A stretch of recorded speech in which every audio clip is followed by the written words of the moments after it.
I just told the folks that the only thing I will tell them, and I told him as well, we'll say that he's old enough to vote, but beyond that, we're not prepared to go any further. But, happy birthday to Mike Garrett. I can tell you a quick little story about Mike. The very first faculty meeting this year, the new principal decided to find out who's been there the longest, and so she put all the faculty members in a circle according to the longevity that they had been there. And guess who stood at the head of the circle all by himself? Mr. Garrett. He is the godfather of Concord High, officially. Yeah. Well, I graduated in '67, and he was there when I was there, so he's been around for a while. Our high school football broadcast of KXL between Londonderry and Concord, brought to you by the Allied Insurance Agency at 500 South Street on the Bowtown line. At the Allied Insurance Agency, your protection is their profession. The S&W Sports Shop, 238 South Main Street in Concord. When it comes to bikes, cross-country, and alpine skiing, bring the entire family to the leader, S&W Sports Shop. The Horizon Bank at 197 Loudon Road in Concord, your locally owned and managed community bank, and member FDIC. Denroy Shoes at 76 North Main Street in Concord, featuring athletic footwear for the whole family. By Bernie Sports of Concord. If you're outfitting a team for the fall or winter seasons, call Jim Burney at 224-2131, and he'll come to you. We have our pregame show up and coming on WKXL 1450, the sports voice of the Capital Region, and we will do that in 90 seconds. At Horizon Bank, we're proud to serve you, our neighbors and friends, because working together, we've made this community strong. Please visit us often and let us know how we're doing at Horizon Bank. We care about making our services as complete and convenient as possible. Through continued teamwork, we'll ensure your success and the success of the entire community. Now that's financial muscle. Together, we're strong. Together we're strong. Horizon Bank and Trust, 197 Loudon Road, Concord, member FDIC. You know, high school sports are a source of great interest and pride, not only for the schools involved, but the communities they represent. High school sports help bring a community together, providing a common focus to care about and to cheer for. Now, because of this important role in the lives of our communities, high school sports are about winning and losing. They are about working together and growing together. And that's why high school sports are such a tradition in the Capital Region. And the Capital City law firm of Rath, Young, Pignatelli, and Oyer, on behalf of its clients and friends, is pleased to be a part of this tradition by helping to bring these broadcasts to our community. And even more pleased to be part of a community that cares so much for its young people.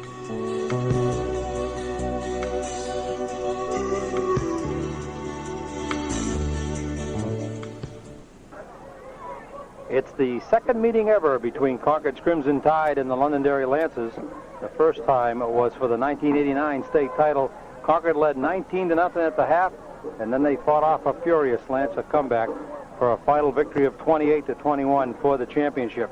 Tonight they meet again here at Concord High's Memorial, and we are set to bring you all the action. Hi everybody, I'm Harvey Smith along with Bruce Lavoie, and we really are anxiously awaiting tonight's kickoff as the Lancers come in here off a tough loss to Pinkerton.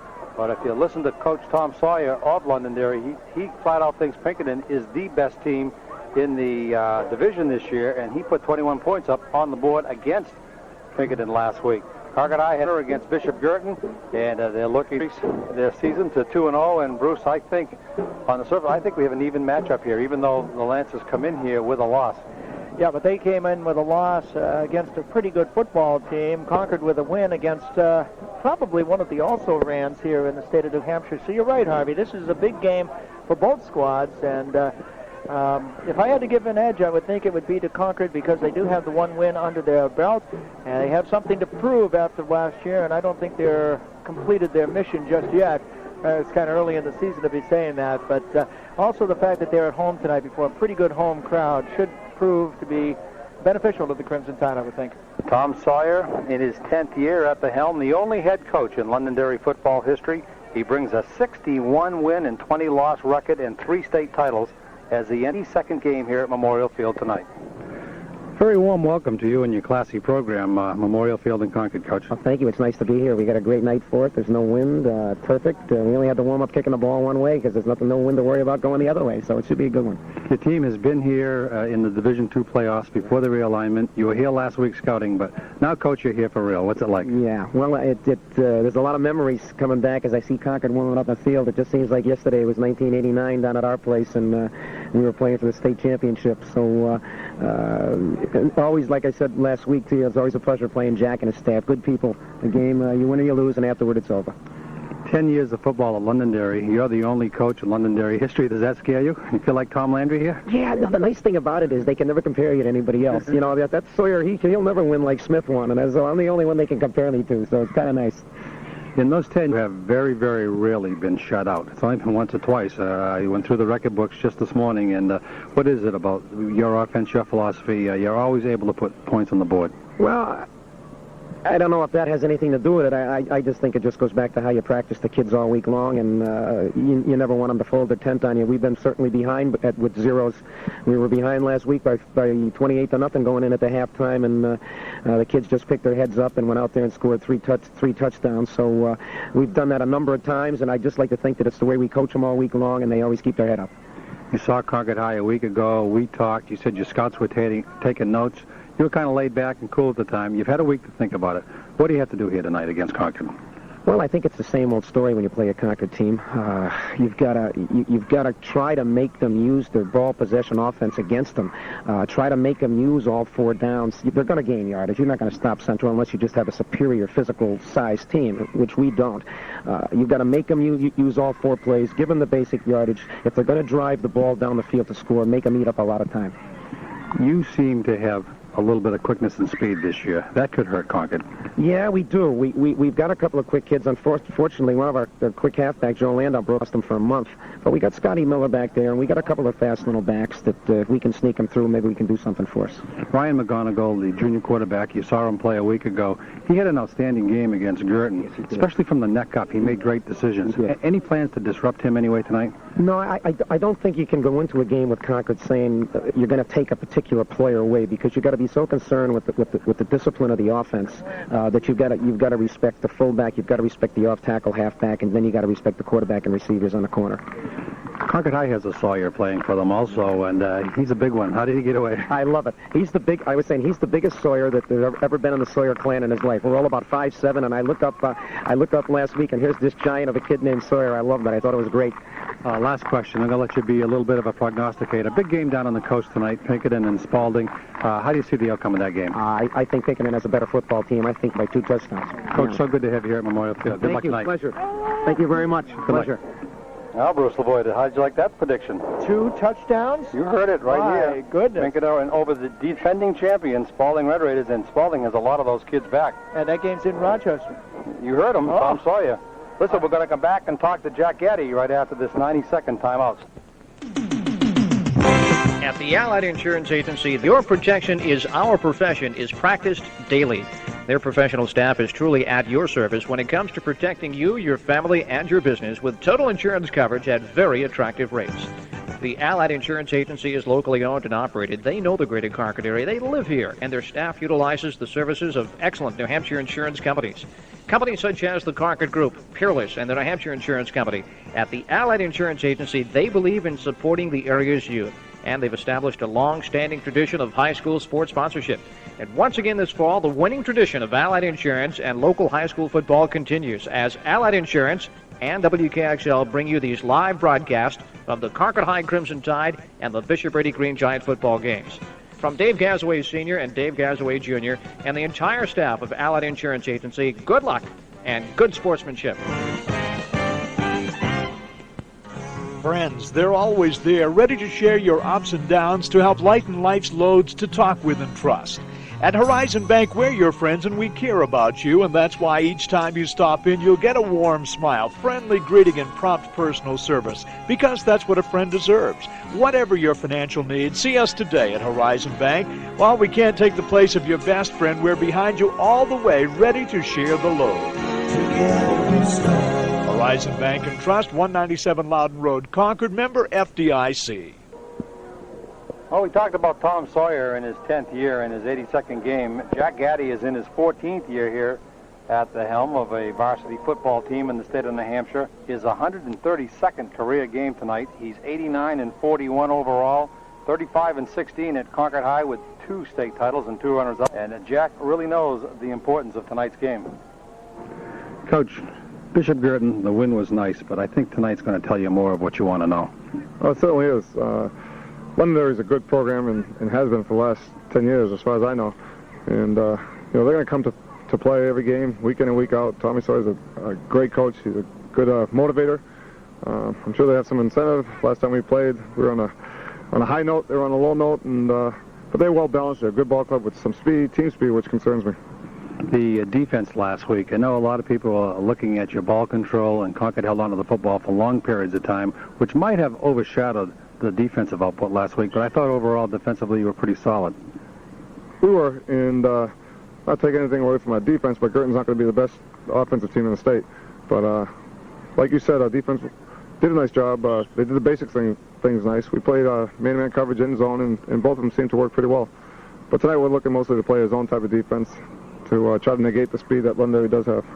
I think if you did look at your defense, knowing you the way I do, you probably are concerned about maybe you're going to contain a team, but giving up the big play every now and then is something that you don't want to do. And last week, Girton popped one 80 yards on you. They were, beginning of the game, I'm sure it was just the type of play we had to stunt on, and one of our kids took himself out of the play, and we had some poor tackling in the secondary. But, that was fixed right away, and we continue to play better defense and tackle much better. Jack, you held on to the ball for really long periods of time. There were 7.5-minute drives, 6-minute, 50-second drives, another 7-minute drive. Can you think back in your 14 years, the longest drive that any one of your teams ever had? Did you ever hold on to the ball for 10 minutes or 11 minutes? I was going to say about 10 minutes. In fact, I'm almost sure it was about a 10-minute drive. In fact, I know the day in Thanksgiving Day against Central, we beat Central 9-6, very talented team, and we took the ball on a 10-yard line, and time was no longer on the clock. I mean, the game was over, and we ended on the 5-yard line. That was about a 10-minute drive with no score. And when you're controlling the clock like that, that's when you're the happiest. Exactly, and we got to do that tonight, because like I said, Londonderry does speed, and to negate that, we have to play good ball control offense. Jack, I followed your teams over the last 5 years here at Concord High, and you somehow miraculously come up with giving those backs an equal number of carries. It happened again last week, although a new dimension in there. It's not unusual that your quarterback runs the ball. He will do that from time to time, but Ryan McGonigal had 11 carries, as many as anybody last week. What a dimension that is for you. It just adds that extra defense. It opens up our offense. When a quarterback can run the ball like Ryan can, and he proved he could pass the football too, and half of those runs that he had were pass plays that were called. So he has the choice to run or pass, and he made some great decisions. You have a stable of 5 or 6 really fine-looking backs. Are you looking for 3 to surface to do the bulk of the ball carrying, or are you going to try to divide up some carries for those other kids that may not start? Well, we do have 4 good solid halfbacks, and Jamie Welch, Don Ross, Matt Ekstrom, and Andy Milliken, and all 4 of them could do a good job, but some have a little bit better talents than others. Andy's one of our best blockers. Matt's probably one of our purest runner, but Don Ross does a nice job running the ball. They all do nice things. Jamie Welch does a nice job, but we might bring it down to 3 people and, work on more consistency. Okay, Londonderry and Concord, second time in history. Go get them, Coach. Thanks very much, Harvey. All right, good luck. Take care. Good luck. 2 years ago, these teams were 9-1, entering a state title showdown down at Londonderry. Concord came away with the title, 28-21. Last year, Londonderry continued. They had a 7-1 season for second place. They eventually lost to Portsmouth in the playoffs. Concord fell off to 4-4 last year and lost to Trinity High in the playoffs. And tonight here at Memorial Field, they meet with a new cast of characters, and hope reigns anew in both camps. Both are looking to get into the playoffs. Both want to finish in the top 4, and we should have an outstanding football game here at Memorial Field tonight.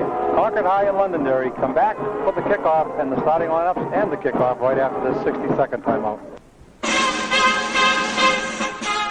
The Early Footwear Center, Denroy Shoes at 76 North Main Street in downtown Concord invites you to the locker room. It's the new locker room at Denroy Shoes, and it's chock full of great Nike footwear and Nike clothing. The locker room at Denroy Shoes has Nikes for men, for women, and for children.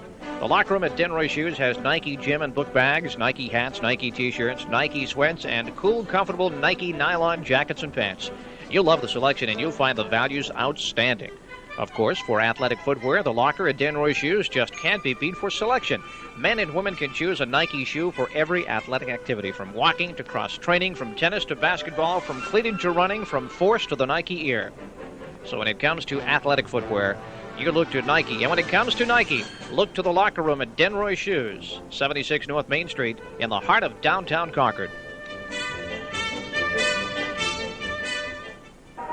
Okay, all the color and pageantry of high school football about to unfold, but there's a big chunk of the pageantry that's not here tonight, Harvey, much to my surprise individually, because I was told that they would be here. However, the Londonderry High School Marching Band, some 200 strong, on their way to the Rose Bowl Parade on New Year's Day, couldn't be bothered with coming to Concord, I think. It is. It's a tremendous letdown for the fans, and the story I got from the administration at Concord High this week was that this game originally was scheduled for a Saturday afternoon when it was spit off the computer and printed up statewide. Concord requested a change to put it in at night. Concord likes to do that early in the season because the weather's so nice around the state. So Londonderry agreed to come up on Friday night. Tom Sawyer saw no reason not to, but the band director down at Londonderry took exception to it. Because he has been invited to Pasadena for the Rose Bowl Parade in January, he has a lot of commitments, and he made a firm thing. I don't want any more dates on my schedule, and he saw this as an extra date. He was going to schedule be here tomorrow anyway, but he didn't want to back it up and put tonight on the schedule, and so therefore the show is not here, Bruce. See, I have a little bit of a problem with that. To me, they're the school band, you know, and they ought to be here supporting the team. But that's my own personal opinion, but I think it's shared by a few people who might be here to see the Londonderry High School Band and will not have the opportunity to tonight. Are you making a journalistic statement here, sir? A little bit, yes. The Concord High School Band is here. They are right in front of me, ready to go with their rendition of the net in just a few moments that we will pick up here, and they'll be out on the field at halftime, and by golly, they're here supporting their school, their players, and their team. And it's a shame that Londonderry can't do the same. The nationally ranked cheerleading squad is here also. Yes, indeed. And they are conducting their own campaign and fundraisers to send the girls to Dallas over the Christmas vacation. I don't know if it is because of the fact that I mentioned it last Saturday afternoon when we did the Concord-Girton game, but there were an awful lot of people here early to see them warm up, Harvey, and I know that I mentioned to it, you know, I like going to Fenway Park early enough to see the batting practice. I like coming here early enough to watch the cheerleaders warm up. I saw you down there with all those other guys around them. There you go, yeah. There was quite a crowd here to watch them warm up, and they definitely are a show. They're a big part of the show here, just like the band is, and they are a big addition here to Concord High School, nationally ranked, as Harvey mentioned, and state champions as well. This is just a great night weather-wise, and a lot of teams around the state are taking advantage of this early season weather that we get here in the fall in New Hampshire. Pinkerton is at Spalding tonight. That's probably the blue chip game on the schedule. Oh, yeah. The only two teams in Class L that actually met last year. All other matchups did not meet last year. Last year in the playoffs, Spalding, on its way to the title, defeated Pinkerton 42-14. And Tom Sawyer, the Londonderry coach, is predicting a 2-touchdown Pinkerton victory in that one tonight. You all know Londonderry is here at Concord High tonight. We're going to kick that off very shortly. Bishop Girton is on the coast at Portsmouth tonight. Memorial also traveled to the coast tonight. They're going to play Dover. John Habib, the sports writer for the pick Memorial in that one. Interesting pick. Salem is at West. Winnicott is at Nashua. All under the lights around the state of New Hampshire tonight. Tomorrow, Merrimack travels over to Keene. Joe Raycraft's Tomahawks will take on the Blackbirds of Keene in a 1:30 kickoff. Milford at Trinity under the lights at Gill Stadium tomorrow night. Locally, Bishop Brady Green Giants will travel over to the coast to take on Somersworth in a Division 2-3 matchup, if you will. And Newport is at Franklin in the blue chip game in the MS division. That should be something. Jim Mullaney, the head coach of Franklin, says his team is ready for the defending M&S state champs out of Newport. So we get some great matchups, and it should be a great weekend of football, Bruce. Oh, I'm looking forward to it. Brady is not going to have an easy time of it tomorrow against the high-flying Hilltoppers, one of the premier teams, if you will, in Class I. And Brady opening up with some iron with Plymouth and Somersworth back-to-back. Newport surprised me last week as they were walloped by Hartford, Vermont, 41-0. Yeah, but bear in mind, Hartford, Vermont is one of the largest schools in Vermont. They won the Division I or Class L playoffs last year. Handily, they won the Vermont State Football Crown in the large school division, and they have most of their players back. The team in Newport was just overmatched and oversized going against that program. The football weekend in New Hampshire got an early start last night at Gill Stadium in Manchester as the Exeter Blue Hawks coming in at 0-1 against the Manchester Central Little Green at 0-1. And Exeter comes away with a big overtime win, Harvey, 16-15 on the enemy's turf. That was kind of interesting. That was. That's a nice win, and that's the first time in history those two teams ever met. And we're having a lot of that now because of the realignment. Last week, Concord played Girton for the first time. Here tonight, the Crimson Tide will start John Forrestal, a 200-pound senior, at center. He'll be flanked at the guard position by Dave Blossage on his right, a 6'1", 195-pound senior, and Tom Marshall on his left, a senior guard at 195 pounds. The starting tackles for the Crimson Tide here tonight, Eric Wood on the right side, 6 foot, 216 pounds. He's a senior. And Ogia, a heavyweight wrestler and a tremendous football player, 6'4", 240 pounds. And that senior is raring to go against the Lancers tonight. On the ends tonight, Blake Savoy, a 6 foot, 190-pound sophomore. Blake caught a touchdown pass last week. That had to be a throw for him. And Gary Gott, a 6'1" senior, 171 pounds on the other end. In the backfield tonight, Shane Stafford. Mike Mayo will get the nod, and when he can go, he's head mono, you know. And I'm sure we'll be at the halfbacks, and we will tell you about the rest of the offense right after the Concord High School Crimson Tide Marching Band starts off tonight's proceedings with the national anthem.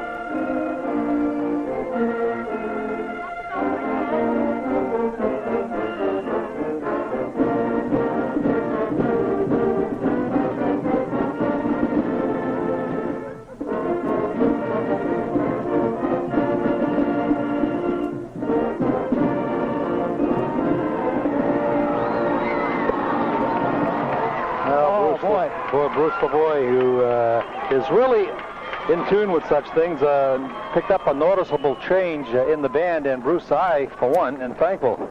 Yes, the drums are down front instead of at the very back. Last week on the national anthem, we had a whole lot of drums and not that much music, but this time around, nicely balanced, a nice job. Of course, they've had another week of practice, too, which doesn't hurt anything, and the Concord High School Marching Band, under the direction of Bill Matavia, sounding very good here tonight. Londonderry has elected to receive the kickoff and will be going from right to left across your radio dial. Concord High School will kick off. They're sending the ball up at their own 40-yard line, traveling from left across your radio dial as we get this big Class L football game underway here on WKXL. 1450 a.m., the sports voice of the Capital Region. 32 minutes past the hour of 7 o'clock, and we are ready for high school football. And here, the voice of Concord High football on WKXL, Harvey Smith. Okay, Bruce Lavoie and Garrett Stum, who had an outstanding game, kicking last week, kicks it off for the Crimson Tide here tonight. Ball is down, squiggling down near the goal line, picked up there by a Londonderry back at the 3. Heads straight back up that right sideline, crosses the 10, crosses the 20, veers to the 25, and almost breaks it before he is swarmed under by the Crimson Tide defensive team right around the 24-yard line. We'll see where they spot the ball, and the Lancers will go on offense first here tonight. They will have Todd Dupont, a senior center, Greg Iacone in the line at guard. He is a 200-pound guard. Travis Palmer is another 200-pound guard. Jim Watson and Jeff Perkins, 250-pound tackles. Greg Smith and Scott Fulton on the ends. They have a wide open offense. Only one back, Scott Miller behind the quarterback, Brian Smith. Smith on the option. He pitches to Miller. He tries the left side. He's got some room across the 30. Dances up to the 35.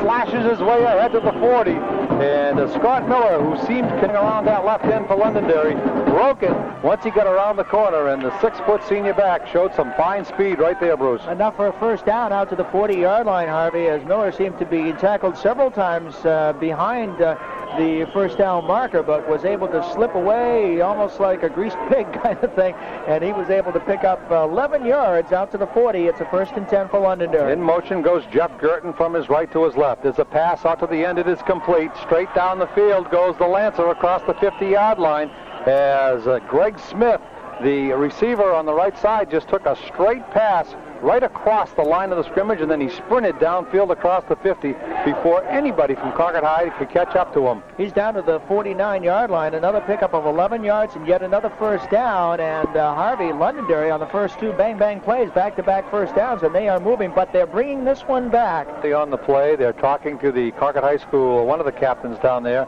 Tom Marshall. Tom plays inside linebacker on defense. He's in the line on offense. Great two-way performer, and Tom says to the official, back them up, so it's going to be a 1st and 15 from the 35. All right, so Concord catches a break right there as they are pushed back from the Concord 49 back to their own 35-yard, and that negates that first down. Penalty against the Lancers, Bruce. Brian Smith, a senior quarterback. Mike Cooper, one of the halfbacks, he's a senior. Scott Miller, the fullback, he's a senior. And Jeff Girton, the winger for the Lancers, he's a senior. So they have an experienced backfield. They send Smith far out on the right side, and they send Cooper in motion the other way. Inside handoff and stopping it right at the line of scrimmage, the Crimson Tide, right at the 35, as Tom Marshall just stayed at home at that inside linebacker position we told you about, and he wrapped up the ball carrier right at the line of scrimmage. Absolutely. In fact, they spotted back a half a yard. That's sitting right on the 35-yard line now. It'll bring up a 2nd and 15. And Marshall, really, he did stay right at home and was in the backfield almost before the ball was handed out. In motion goes Girton again. Smith is flanked out to the right side. It is there to Girton in motion, and it is overthrown, and it'll bring up a 3rd down and 14 yards for Londonderry. Wide open offense Londonderry has. I remember the championship game 2 years ago down there. They had laterals, reverses, passes, Statue of Liberty play. They are a fun team to broadcast. They are, and a good team to broadcast as well. They come in here 0-1, but after all, remember that they lost to the defending state champions. They were down 28-0, Harvey, and came back and lost the game 35-21 to a very, very good Spalding Red Raider team.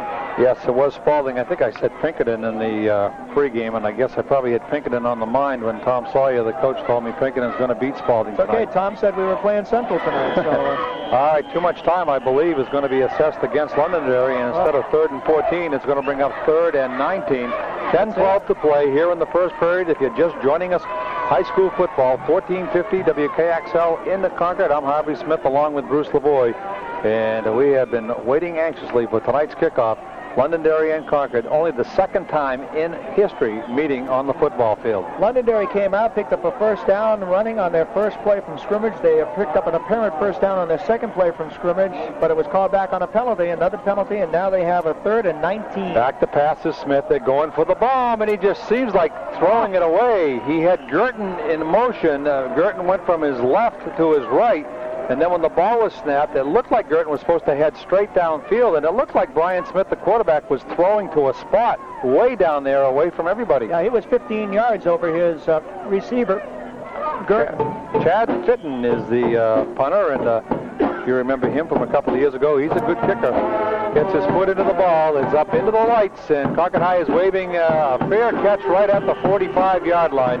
And doing a nice job handling that punt coming out of the lights is Pat Woodard, a 5'10", 170-pound senior. And Pat just looked at the on-rushing Londonderry Lancers, signaled for the fair catch, and made a nice grab in traffic to give Concord High the football at the 45-yard line. One thing that he did that was rather interesting, Harvey, was he was kind of standing sideways when he caught that ball. His back foot went back 2 yards, but he kept his front foot on the 45, so that's when they take over first. Key formation, and getting the call is Matty Ekstrom as he comes from his halfback position up over right tackle. Good lead block thrown by Eric Woods and Dave Velocich on that right side to give the ball carrier Ekstrom about a 5-yard gain. It'll bring up a 2nd and 5 right from the 50-yard line here at Memorial Field. Just shy of it. Another foot and they're into Londonderry territory. T formation for the Tide. Ryan McGonigal, junior quarterback, calling signals. He has Milligan, Mayo, and Ekstrom behind him. The give to the fullback into the middle of the line, and he picks up 2 more yards as the Concord High halfbacks carry out their fakes after Mayo, the fullback, carried upfield for a couple of yards, and they had the Londons coming with them, all those halfbacks without the ball. I'm glad you mentioned that, Harvey, because they had one broadcaster following of at least 3 or 4 different guys down the field, and I never did see who had the ball until you mentioned it, and I saw a pile right at the 48-yard line. They're in the Londonderry territory at the plus 48, 3rd down and 3. Look for McGonigal to run around the end and then stop and pass or keep the football. Straight give into the middle of the line. Mayo again, the fullback trap, and the ball where he's tackled. It should be a Concord High first of the night. They're going to mark it back about a yard, but it's still a 1st down. Yes, indeed, 1st and 10 for Concord, and they spot the ball at the Londonderry 42-yard line, 43-yard line. Londonderry had 2 first downs in its initial drive before being stopped. Now Concord High breaks out in 3 plays with its initial first down of the evening. They needed 3. They picked up 5. T formation for the Tide. McGonigal calling signals. He has his backs right in tight behind him. The give this time is to Andy Milligan, and he goes off the left side up over Tom Marshall's block, close to that 40-yard line. So Concord High, in their typical ball control fashion, Bruce, using those talented linemen up front, picking up 2, 3, 4 yards at a whack here. A little scramble there after Milliken was down, too, as he did pick up 3 yards on the play down to the 40, brings up a 2nd down and 7, but loose after he was down on the ground. So it is 2nd down and 6 for the Crimson Tide, close to the 40-yard line of Londonderry. The give this time is to Shane Stafford, the fullback. No, McGonigal keeps. He goes around the left side. He's got some running room. At the 20, at the 10, 1 man to beat. Cuts at the 5. Touchdown, Concord High. Ryan McGonigal with some great faking into that line. Kept that ball on his left hip. He had me fooled for a while until I saw number 18 streaking down that left sideline all alone, and Ryan carries it 40 yards into the end zone for a touchdown, and the Crimson Tide break on top 6-0 against Londonderry. Oh, what a back this junior quarterback has turned out to be. I tell you what, he has really come into his own in the first 2 games of this season. All right, Dave Velocich is in the center for John Forrestal. Mayo is in for McGonigal to hold. Mayo pound at the 10. Garrett Stum puts his foot into the ball. It's up, it's good, and Concord High leads it 7-0. Come back for their kickoff right after this. The S&W Sports Shop is having a clearance sale on the entire stock of fishing equipment at 40% off the regular price. That's right, you save 40% off everything in the fishing department at S&W Sports Shop. Quality brand names like Mitchell, Berkley, Shakespeare, and Shimano. Fishing reels, rods, and poles. Tackle boxes, lines, and lures. Everything at 40% off during the S&W Sports Shop's fishing equipment clearance sale. The new 1992 Alpine and Cross Country ski merchandise is arriving daily, and room must be made for fall and winter ski products. Come next spring, all new fishing equipment will be available to hook you into the 1992 fishing season. There's still plenty of good fall fishing left, and there's still plenty of quality fishing equipment for you to catch this fall at the S&W Sports Shop at their 40% off sale now in progress. S&W Sports Shop at 238 South Main Street, Concord, open Monday through Thursday 9 to 6, Friday evenings till 8, and Saturday you can take advantage of the 40% off fishing sale from 9 a.m. to 3 p.m. Hail to Concord in the background as the Crimson Tide score the first points of this ball game. A 40-yard touchdown run by Ryan McGonigal, pointed by Garrett Stum. The kick was good, 7-0. Concord on top here, 55 yards, 5 plays, 2 minutes and 8 seconds that scoring drive went. Concord on the kickoff, though, kicked the ball out of bounds down around the 10-yard line or so. And so they will be forced to kick off again. They're at their own 35-yard line. 7:52 left here in the first quarter of play on the brand-new scoreboard here at Memorial Field. And we'll be talking about that a little bit more as the night goes along. What a fake by Ryan McGonigal. Concord High in a big third down play. He just faked it to the fullback, faked it to the halfback, put it on his hip, and just nobody knew he had it. He scooted around that left end. Needed 7 yards. He got 40. All right, Stum gets it down to about the 25-yard line. Is a double reverse. Now a triple reverse. Londonderry has Concord fooled. And Brian Smith has the football out near the 40, but Concord High does come up with a stop, and there's a penalty end of the play. That's right. What a play off the kickoff. The receiver of the football fielded the kickoff, turned his back on the on-rushing Concord High defense, and then they started pivoting around him like a play. He looked like a quarterback, and he was faking to everybody.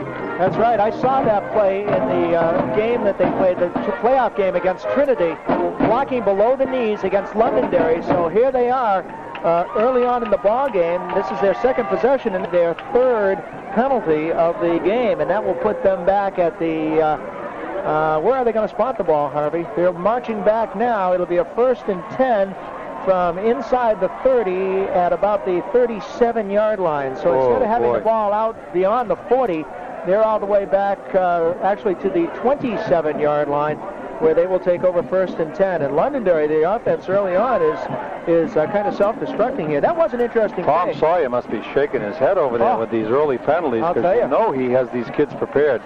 All right, Londonderry has a split backfield now.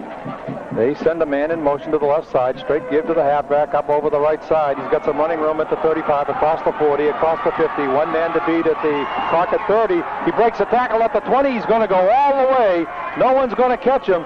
And Lutz, the equalizing touchdown. Scott Miller, the fullback, all the way for a touchdown on a simple little play into the right side of the line. As a matter of fact, Bruce, it looked like the very play that Girton scored on, got the 80-yard run on a week ago. Just a simple little dive over right tackle, and he was off to the races. 73 yards, one play, 12 seconds. That was real easy to figure out, Harvey. And there's the equalizer right there, as you said, a 73-yard touchdown run. Scott Miller, a 6-foot senior fullback, and he can fly. And once he got by the last Concord defender at the CHS 40, he was gone. Chad Fitton is on.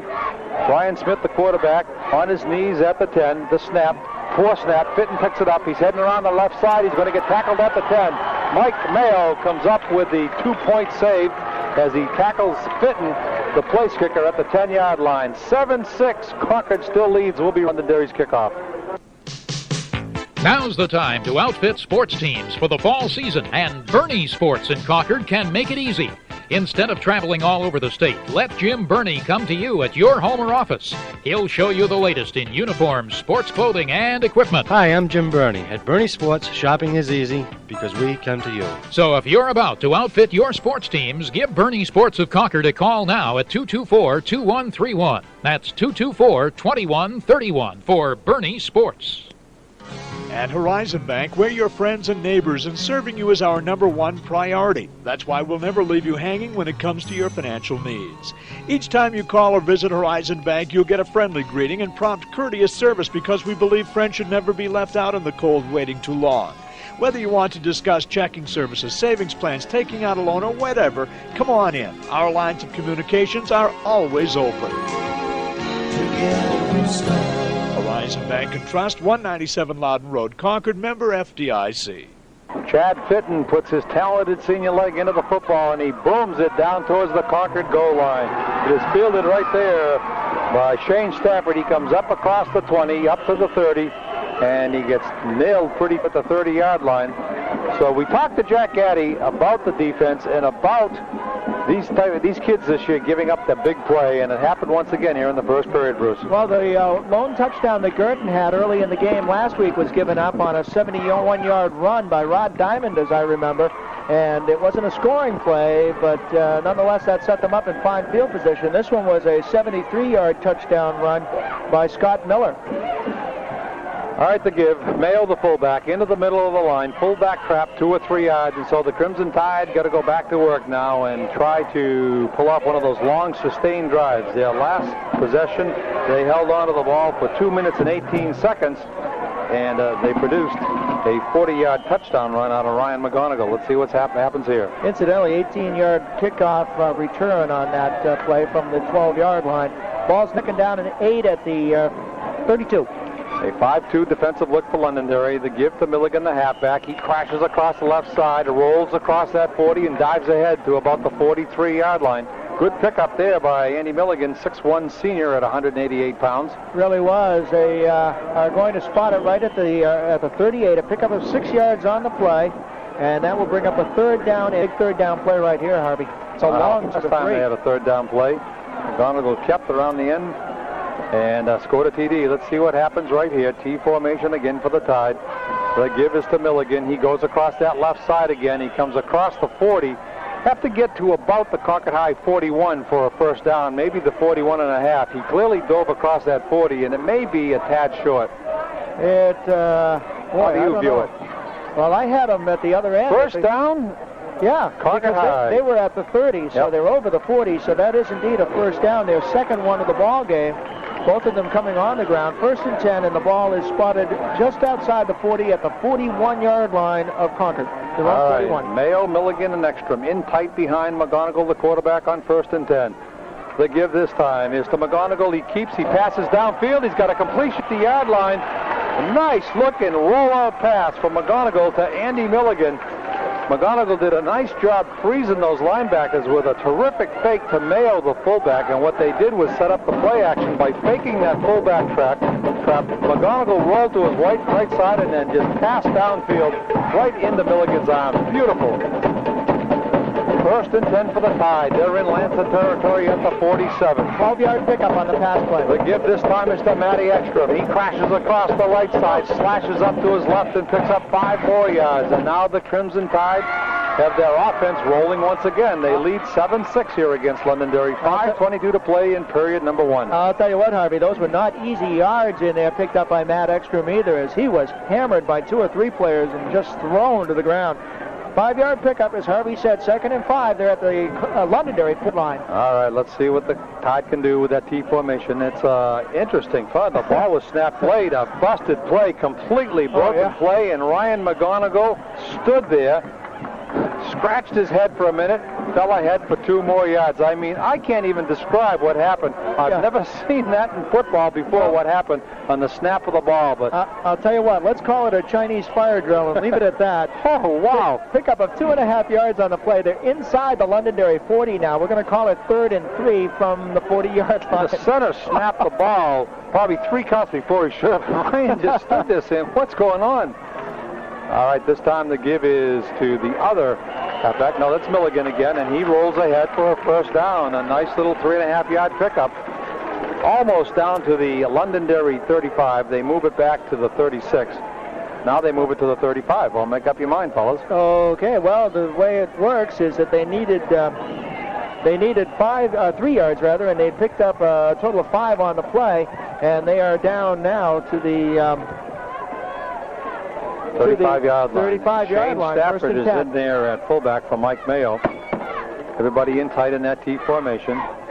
McGonigal keeps right side. He rolls across the 30, down to the 20, down to the 10, cuts at the 5. Touchdown, Ryan McGonigal.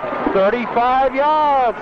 He rolled around the right side this time, and once again, the junior youngster made some terrific fakes to Stafford, his fullback, and Milligan, his halfback, going into the line. He hit the ball on his right hip that time, and he rolls 35 yards down the right side for Concord High's 2nd touchdown. Well, I'll tell you what, Ryan himself on those 2 plays has 85 yards, plus we saw him pick. He's approaching 100 yards already in the first quarter of this football game, Harvey, and there's 4:01 left to play in the first frame. All right, Vlasage on the snap, Mayo on the hold, Stum on the kick, gets up and it's good, but there's a penalty flag down. Let's see if they call them back, if it's against Londonderry, and it looks like it is against the Lancers, and so the kick holds and Concord leads it 14. We'll be right back. Stay with us. You know, high school sports are a source of great interest and pride, not only for the schools involved, but the communities they represent. High school sports help bring a community together, providing a common focus to care about and to cheer for. Now, because of this important role in the lives of our communities, high school sports are about a lot more than winning and losing. They are about working together. And that's why high school sports are such a tradition in the Capital Region.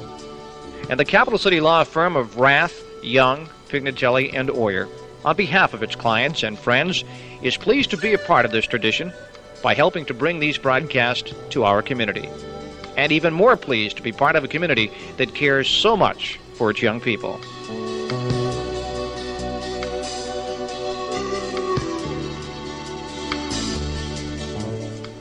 And the kickoff, Harvey. All right, it is coming down to Londonderry's Shane.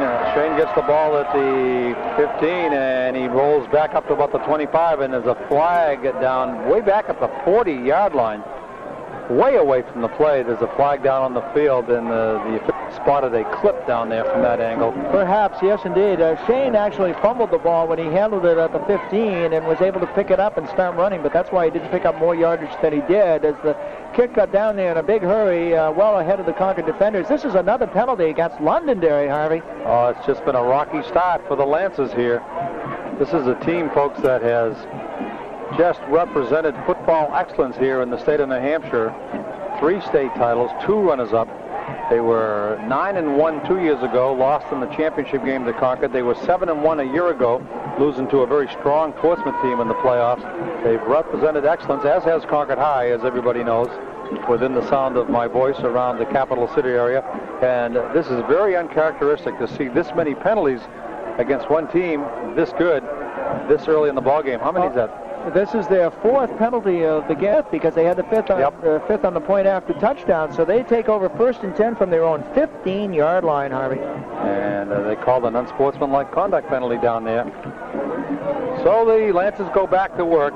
They give the ball to Miller. He comes across the left side, across that 20, and he gets a nice pickup of 7 yards after the spot of the ball. And I think if Tom Sawyer across the way hopes to get back in there, he wants to do it now with good old grind-em-out football to get his kids back on track here. It is 14-6, Concord leading, 3.5 minutes to play, period number 1. Well, they spot the ball back at the 21-yard line, a pickup of 6. It'll be a 2nd down and 4. The Concord scoring drive very quickly, 70 plays, 8 yards, 325. Brian McGonigal, a 35-yard touchdown run. Jeff Girton, the halfback, in motion. The give is to Girton off that option, and he gets caught behind the line of scrimmage for a loss by the Concord High defense. Now they move it ahead about a yard, saying that his forward progress was actually about a 2-foot gain. Well, we're going to give a full yard on that. We'll be generous tonight, Harvey. 3rd and 3 from their own 22-yard line. Good crowd on hand on a beautiful night for football. Concord High School in Londonderry. Their Class L meetings this weekend. There are several. Good crowd is not an exaggeration, folks. The home stands are absolutely packed here. High running play. Mike Cooper, the halfback, gets the call, goes across the left side. He comes across that 25-yard line. They have to get to the 26 for a 1st down, and he gets it. And the Lancers get their 3rd 1st down of this first period, trailing 14-6 here. Well, actually, one of their 1st downs was called back on a penalty, Harvey, so that is only their 2nd 1st down of the ball game. They had back-to-back to lead off the game, but if you recall, that pass play was called back. So, as I say, this is their 2nd 1st down of the game. They're 1st and 10 now at their own 25-yard line. Brian Smith, a 5'11" quarterback. He sends Mike Cooper, senior halfback, in motion around the left side. He gives it to Scott Miller coming back the other way against the grain, and he's tripped right up at the line of scrimmage. And the Concord High defensive kids are starting to get a toehold down there. Andy Funk and Tim Thompson are the interior linemen right up on that front line. Dave Vlossage and Blake Savoy are on the defensive ends down there. All 3 seniors except for Savoy. There's Marshall and Milligan inside, the M&M boys, and Welch and Mayo on the outside. Doing a nice job. 2nd and 11 for the Lancers of Londonderry. Smith gives the ball to Scott Miller, and he's tripped right up at the line of scrimmage. And I'm telling you, Bruce, the defense of Concord High, smarting from that long touchdown run against them, have really started to hit right at the line of scrimmage. They sure have. They've pushed them back another yard. It's Londonderry driving for the end zone. Unfortunately for the Lancers, it is their own end zone. They're now 3rd down and 12. As on the last 2 plays, they've lost a yard each, so it's at their own 23-yard line. 3rd down and 12 rather, with just over a minute to go here in the 1st quarter. And if the other 3 quarters are like this, we're in for a dandy of a football game here, Harvey. In motion goes Girton. Smith sets up the pass. He fires downfield. He's got a receiver. It's open. Miller has the ball on at the 30, down to the 40, to 50, into Concord High territory. Rolls down to the Concord High 40-yard line. Scott Miller out of the backfield. receiving that nice pass from Brian Smith, the quarterback, and rolls all the way down to the Concord High 40-yard line. Remember, Scott Miller is the youngster that broke one for 73 yards here about 5 minutes ago at Memorial Field. What a good-looking back he is, and so Londonderry has their offense rolling again. 36-yard pass play, Harvey, and that was really making something out of nothing as he was stopped several times before the first down yardage was picked up, but just kept going and breaking tackles. And as I say, picked up 36 yards on the play for a 1st and 10 at the plus 41-yard line. All right, Londonderry doesn't like what it sees in that defensive formation, and Brian Smith takes a timeout with the score. Concord 14, Londonderry 6, 32 seconds to play. Be right back. Here's an offer that you can hardly refuse. It's an offer to have your home, auto, or business insurance reviewed by the friendly professionals at the Allied Insurance Agency. How much will this complete insurance review cost you? Not 1 red cent. That's right, the Allied Insurance Agency will provide a professional analysis of your present insurance at absolutely no obligation. Incidentally, when was the last time you checked your insurance coverage on your home, automobiles, or business? Conditions change, you know. The number of drivers in the family may have changed. Your insurance coverage written last year is not necessarily the best insurance today. Allied represents many solid New Hampshire insurance companies, and the Allied Agency will review your insurance coverage free of charge. Give them a call today at 224-5394. That's 224-5394. Or stop into their office at 500 South Street on the Bowtown line. Find out for yourself why at the Allied Insurance Agency, your protection is their profession. All right, we have 32 seconds left here in the first quarter of play. It's already 14-6, and Londonderry, with their 3rd possession of the football, they've scored on 1. Concord has scored on both of their possessions, Harvey. All right, Cooper is in motion. Smith puts the ball in the air, and it's intercepted and knocked down. Knocking the ball down, Jamie Welch jumped up for Concord High, had the ball in his hands, and when he fell to the ground at a very difficult angle, the ball squirted loose, and the officials deemed he didn't have enough time of possession, so it'll go as a knockdown, but a nice defensive play. The guy in the white hat's pointing the other way, and the guy in the black hat's pointing the other way. Yeah, so Concord has the football. They're going to give it to Jamie Welch down there. 1st and 10. So the official overruled the other. All right, here come the Tide. Looking to add more to their 14-6 lead. Milligan gets the carry, cracks right over the right tackle slot, picks up a couple of yards. During that last time out, Concord High's outstanding cheerleading squad really brought this large home crowd to life with those little footballs that they toss around. They've added megaphones also, and they toss souvenir footballs and megaphones to the crowd, and people really get up for that. Concord up over the 45-yard line to the 46. That's the end of the first quarter, and we'll tell you that Concord's going to come back with a 2nd and 7 from their own 46-yard line, and we will be back with more in 30 seconds. At Horizon Bank, we're proud to serve you, our neighbors and friends, because working together we've made this community strong. Please visit us often and let us know how we're doing at Horizon Bank. We care about making our services as complete as possible. Through continued to ensure your success and the success of the entire community. Now that's financial muscle. Together, we're strong.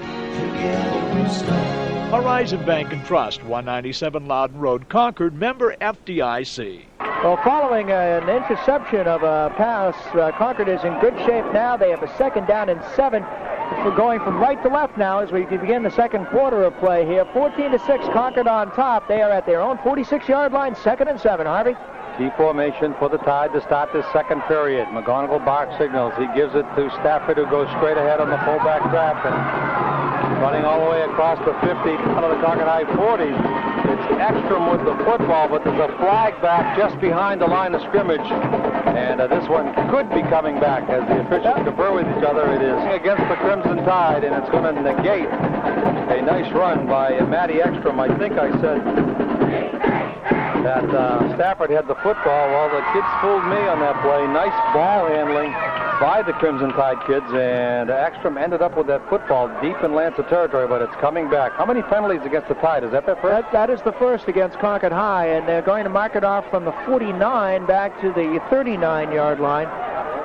Last week, Ryan McGonigal carried the ball 11 times for a total of 51 yards and a touchdown. Tonight, he's already surpassed that, Bruce. Sure has. 2nd and 14 for Concord from their own 39-yard line. D formation. Will the Tide go to the air yet? Nope. Straight fullback trap. Right up the middle goes Mayo, and Londonderry somehow was waiting for that one as they wrapped Mayo up after about a 2-yard gain right at the 43-yard line. That puts the way back to the original line of scrimmage. It was a pickup of 4 yards on the play. It'll bring up a 3rd down and 10 for Concord High School. Yeah, McGonigal, just on his touchdown runs, Harvey, has 85 yards here, plus a couple here and there that I can remember him carrying. One notably, that broken play where he picked up 2 or 3 yards. So he's approaching the 100-yard mark, if not over it already. All right, Mayo, Ekstrom, Milligan, tight behind McGonigal, the quarterback. He barks signals. It's a fake. He rolls to the right side. He's looking to pass. He puts it in the air. He has a man downfield, and the ball is dropped by Gary Gott. Well, 6'1" senior end. He was kind of stumbling to the ground, but in defense of McGonigal, he put it right between the numbers 8 and 1 on Gott's shirt. Yeah, well, you almost got to say your line there that you warned me last week. When Gott catches a pass, you're going to use. Yep. But I'll tell you that the Londonderry defender got a hand in there and knocked the ball away. Otherwise, I think that was a catchable ball. 4th down and 10 for actually 11. They've marked it back a yard. How can you lose a yard on a pass play? That's going to bring on Don Ross to punt for the first time tonight. He only had to punt once last week against Bishop Girton, and it was for 40 yards. So he's averaging 40 yards. Low snap. Picks it up at the 30, steps up to the 35, and gets it away pretty well into the night here at Memorial Field. Field 9, and immediately smack down there is the ball handler, Mike Cooper, and oh, did Cooper get hit by the Concord High defensive kids. 35-yard punt, 0 return, as he was nailed. The ball and the defenders, got there at the same time. Londonderry will take over 1st and 10 with 10:52 left here in the first half of play, and they have the ball right at their own 30-yard line. What a defensive play by Concord right there on the special team. And what team. a nice job by Donnie Ross, the senior punter. A low snap. He had to kind of feel it off the grass here, and he had those great hands, picked it up, stepped up 5 yards, and got it away for a nice punt. To the benefit of that, Londonderry did not put any punt rush on there. Cooper, the quarterback, hands off to Miller, cuts across the right side, slants back to the left side, heads across the 45, across the 50, down to the 5.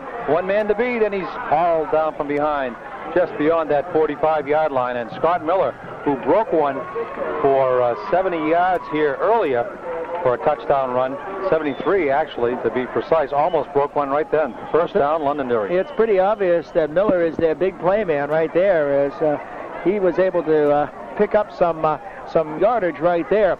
We have a timeout on the 15-6, Concord on top. We'll be back in 60 seconds. The area's family footwear center, Denroy Shoes at 76 North Main Street in downtown Concord, invites you to the locker room. It's the new locker room at Denroy Shoes, and it's chock full of great Nike footwear and Nike clothing. The locker room at Denroy Shoes has Nikes for men, for women, and for children. The locker room at Denroy Shoes has Nike gym and book bags, Nike hats, Nike t-shirts, Nike sweats, and cool, comfortable Nike nylon jackets and pants. You'll love the selection, and you'll find the values outstanding. Of course, for athletic footwear, the locker at Denroy Shoes just can't be beat for selection. Men and women can choose a Nike shoe for every athletic activity, from walking to cross-training, from tennis to basketball, from cleated to running, from force to the Nike Ear. So when it comes to athletic footwear, you look to Nike. And when it comes to look to the locker room at Denroy Shoes, 76 North Main Street, in the heart of downtown Concord.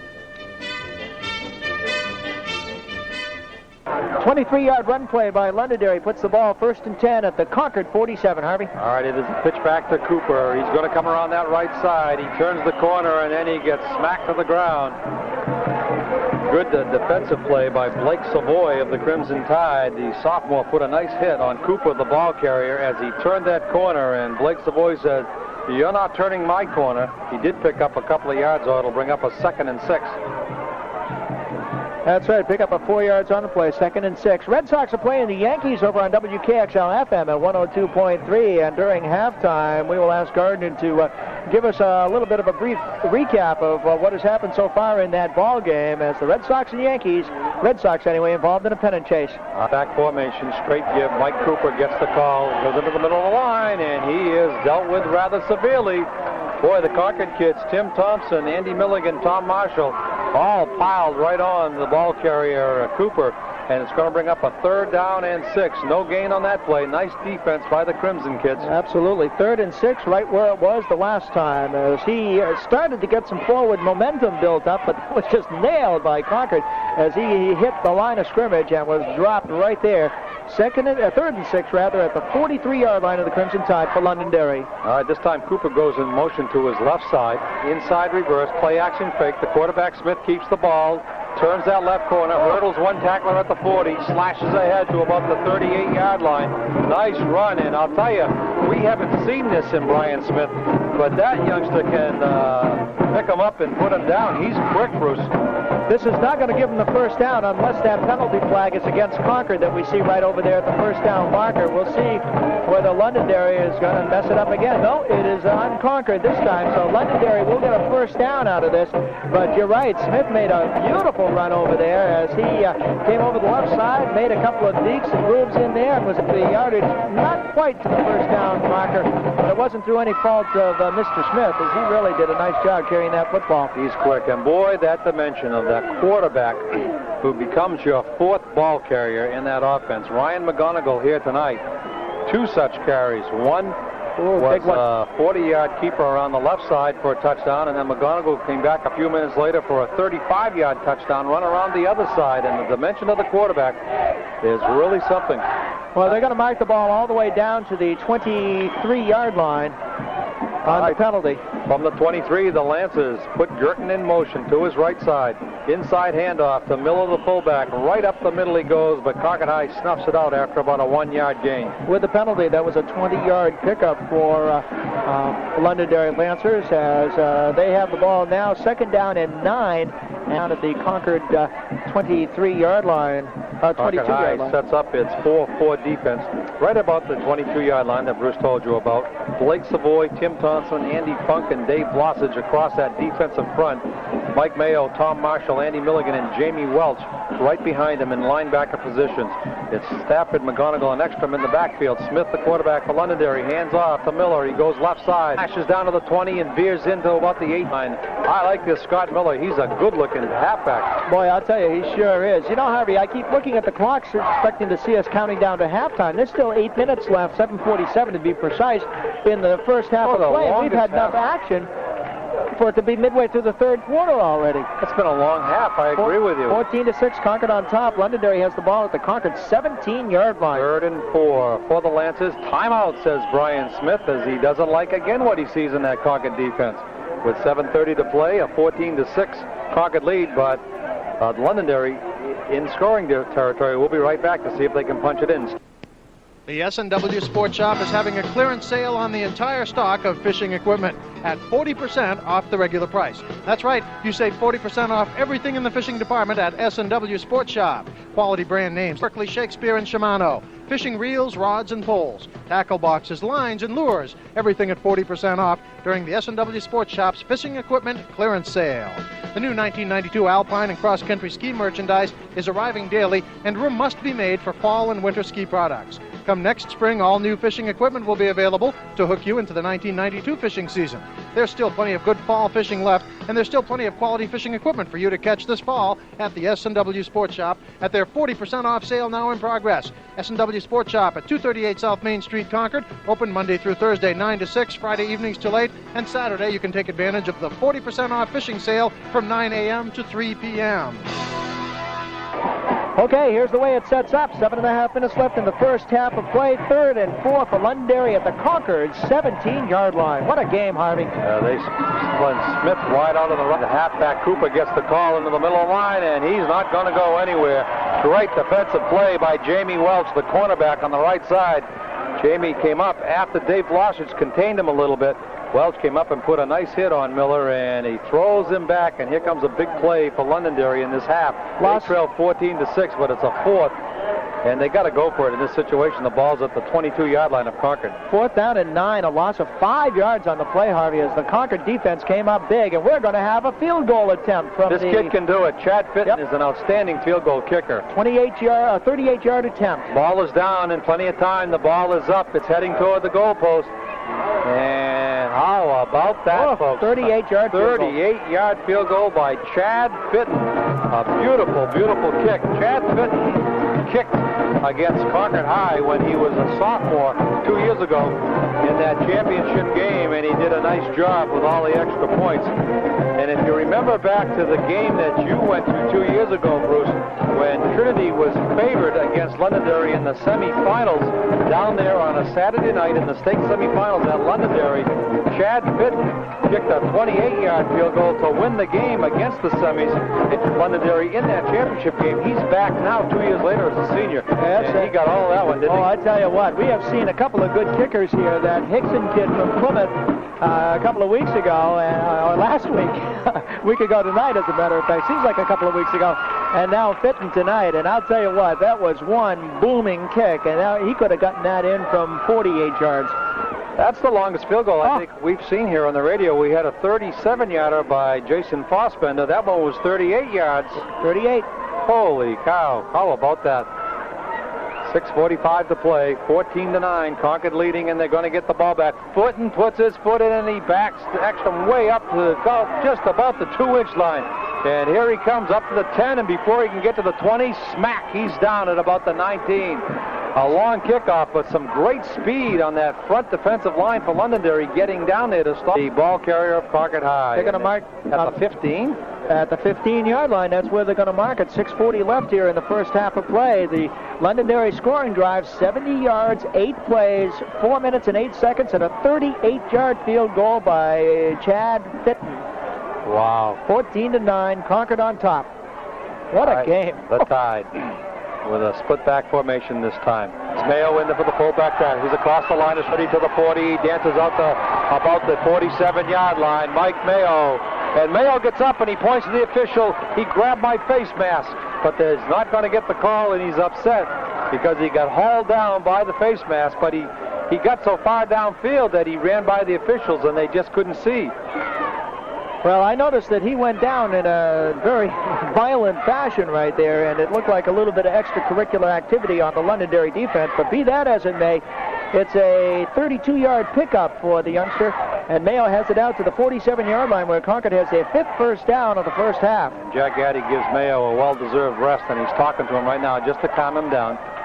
It is a pitch, and it's going to be around the right side, and Concord High picks up some good yardage. Right there is Shane Stafford, who just replaced, takes the pitch on the dead run and heads around that right end for some good yardage. It won't be a first down, but it's going to bring up 2nd and short. Well, they've moved the ball back, Harvey, back to the Londonderry 46-yard line. So as it turns out, it's only a pickup of 7 yards on the play. It was closer to the first down yardage than that, but I guess he slid a little bit after he hit.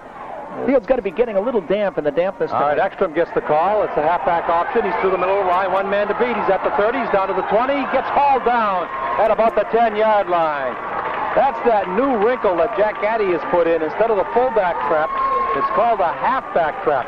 And what a nice run by Andy Milligan as he went through the trap block put on by Forrestall and Tom Marshall on to Rick Forty, the nose guard, and down he went to almost the 10-yard line as they move it back to the 13. Milligan picks up 34 yards, 33 yards on the play. It's a 1st and 10 from the 13-yard line for Concord High School. All right, they put Don Ross flanked way out on the right side, split back behind McGonigal. A long call, a counter. Ekstrom goes into the middle of the line, right straight up across the 10, down around the 9-yard line as Concord High challenges the interior of that Londonderry defense, anchored by a 195-pound nose guard senior Rick Fortier and 2 excellent interior linebackers, Travis Palmer, a senior, and Greg Iannacone, also a senior. 2 experienced linebackers, and they went right at him.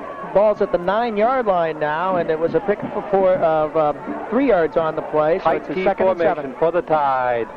Stafford gets the call. He tries the left side, going off the block of Og Young, and rolls down toward that goal line just a little bit further. Og Young at 240 pounds will open up some holes for you, won't he, Harvey? Down to the 5-yard line. Concord can get a first without getting a score here at the 2-yard line. Milligan heads on, and Don Ross heads off here. And he's got Stafford, Ekstrom, and Milligan in that backfield now behind Ryan McGonigal. 3rd and 4 at the 5. 3rd and 4. They could get a first down without straight fullback trap right down to the ground, and it's good to the goal line. Touchdown. Great interior run down there. And I think it was Matt Ekstrom. Boy, a great block, great ball handling by the Concord kids. And there was, again, that halfback trap. Instead of sending the fullback right up the middle off the trap, they send the halfback. And Matt Ekstrom logs the touchdown. And now Dave Blossage heads on to do the snapping duties for John Forrestal, the starting center. Mayo was in there for McGonigal to hold at the 10. Blossage on the snap. Mayo on the hold. Garrett Stum on the kick. And Stum is 6 for 7 here in 1991. And the Crimson Tide lead it 21-9. Just under 4 minutes to play in the half. Come back and join us right after this. Now's the time to outfit sports teams for the fall season, and Bernie Sports in Concord can make it easy. Instead of traveling all over the state, let Jim Burney come to you at your home or office. He'll show you the latest in uniforms, sports clothing, and equipment. Hi, I'm Jim Burney. At Burney Sports, shopping is easy because we come to you. So if you're about to outfit your sports teams, give Burney Sports of Concord a call now at 224-2131, 224-2131 for sports. Okay, Matt Ekstrom, indeed. The touchdown run of 5 yards on the play caps off an 85-yard play, drive rather, 6 plays, 2 minutes and 36 seconds. And Matt Ekstrom with the run, Strum with the kick, and it is 21-9. Concord on top. We're still in the first half, folks. Strum puts it on the ground this time to try to prevent a run back. And they do that pretty well. The Lancer ball carrier down there ran about 30 yards, but it was mostly sideways, and Concord pins him in at the 28-yard line, so that's where Londonderry will take over. Londonderry High in its 82nd game in its 10-year football history, and only once in the previous 81 games have they been shut out, Bruce, and that was last year against Merrimack. Joe Raycraft's Merrimack Tomahawks beat them. But every other game they have scored. They've put 9 points on the board here tonight. They are a threat anywhere on this field. They sure are. They're an excellent football team with a great program. All right, it's a triple reverse in the backfield, and Concord High stays at home. Jamie Welch makes the initial hit down there. And he got a little bit of help from Tom Marshall, and they bring the ball carrier down for a 2-yard loss.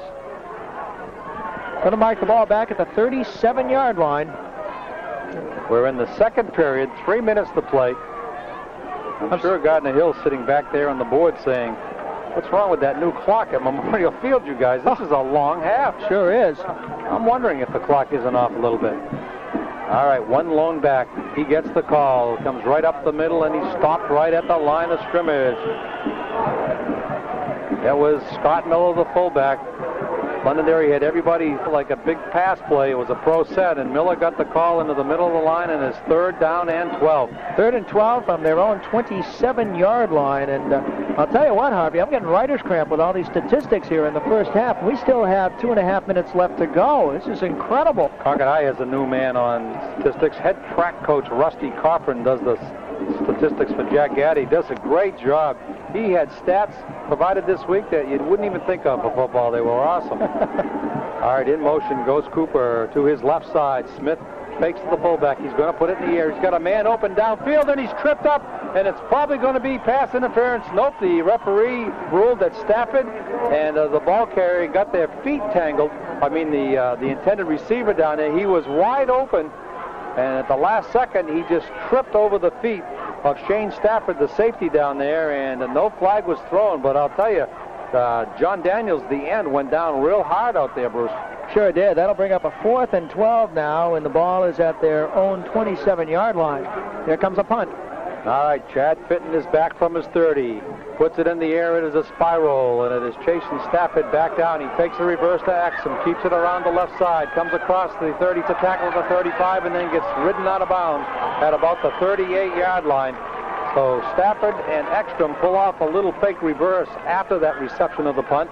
and they get the ball back to their 38-yard line. 1:49 to play in the first half. 21-9. Concord High leads it. If you're just joining us on the radio, stay with us here. It's been a fun-filled half. And there's a clip on Concord right there, which is going to push them back a little ways. But, a little bit of razzle-dazzle shown by Londonderry earlier in this half. And here's Concord, turnabout is fair play. A little bit of razzle-dazzle there. And, boy, this is, I've said it this is the third time. This is a heck of a game here tonight, Harvey. This is really something to see. And it's only coming up on halftime, folks, as we have a minute 49 seconds left here in the first half of play, and they're going to march Concord back now as they pick up the hanky over there, and this is another big one. This is going to put the ball inside the 20-yard line. First, I walked in here at about an hour before kickoff, and there was a real old-timer who loves Concord High football, and he asked me not to mention his name on the air, but he said, "Hey, Smitty," he says, "where's the crowd? Nobody's here. The parking lot's filled with cars," which it was, but nobody in the stands. Well, I wanted to look at it now. These home stands are absolutely bursting with fans. They're even standing in the aisles here. First and 10, Cone, 19-yard line after the penalty. Split back, fullback gets it right up the middle. He's stopped at the line of scrimmage. Just a great Friday night turnout here, and night football is definitely back alive and well here in the capital city. Of course, the success of the program has something to do with that. 2 state titles and a runner-up under Jack Gaddy's regime in his 5 years. Those are nice numbers. And they've made the playoffs 4 out of those 5 years. They did make it last year, yes, even though they were walloped by Trinity in the opening round. Milligan flanked way out on the right side. Split back formation for the Crimson Tide from their 20. They pitch it to Stafford coming the other way. He tries to turn the corner of the 20, and he is met by Chad Fitton, who plays defensive safety, and Chad is a quick back, and he just came up and out-quicked Stafford and threw him down at the 18. Absolutely. It looked like Stafford had the angle on him, but Fitton just came up and nailed him back at the 18-yard line for a loss of 2. It brings up a 3rd down and 11, and if Concord's going to have a drive stall, I suppose it's okay with 1:03 left here in the first half rather than having it early in the half. And they do, after all, have a 21-9 lead. We have a very personable coach lined up for our halftime interview, and I'm not going to mention his name because I do not see him here in attendance, although he did assure me he'd be here, so I don't want to disappoint anybody, so we hope to have a coaching interview for you at halftime.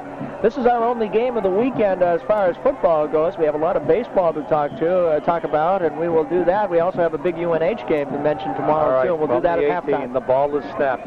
Straight give into the middle of the line. Go the Crimson Tide. The fullback, Donnie Ross, has it, and he comes out over the 20, the 25, and cracks to the 28. Good run by Donnie Ross. 5'9" senior, 100 pounds. A lot of heart and courage, that kid. And he just rolled up to almost first down territory. They're a yard away. Now, I'll tell you what, with under a minute left, and they're going to mark it just shy of the 29. In fact, they're going to bring the flag, the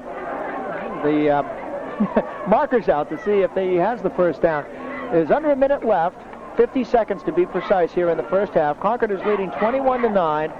It's going to be a 4th down play, and I would say, even though they're at their own 29-yard line, Harvey, there's no doubt about it that Concord's going to go for it here. 50 seconds to play. The Concord High in the first half. The Concord High School band is poised on the track down near the far goalpost, ready to come on and entertain this large crowd here. Second big crowd in a row here to open up this 1991 season. Timeout on the field. Londonderry wants to take a timeout, and I'm sure Tom Sawyer wants to talk to his kids about watch out for the trick play coming out of Concord High, and what it would be that halfback option pass. 50 seconds left to play in the half, and we will be back for the final 50 seconds in the half right after this quick timeout. Stay with us. Friends, they're always there, ready to share your ups and downs to help lighten life's load and trust. At Horizon Bank, we're your friends and we care about you, and that's why each time you stop in, you'll get a warm smile, friendly greeting, and prompt personal service, because that's what a friend deserves.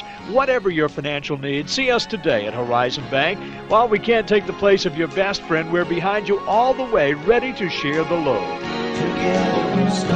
Horizon Bank and Trust, 197 Loudon Road, Concord, member FDIC. Okay, we are back here at Memorial Field now. 50 seconds left here in the first half of play. Concord has a 4th and 1 at their own 29-yard line. And you mentioned on passing game just before we went to the commercial there, Harvey. Concord is 1 for 2. In other words, Ryan McGonigal for a total of 12 yards. Londonderry, on the other hand, is 1 for 3.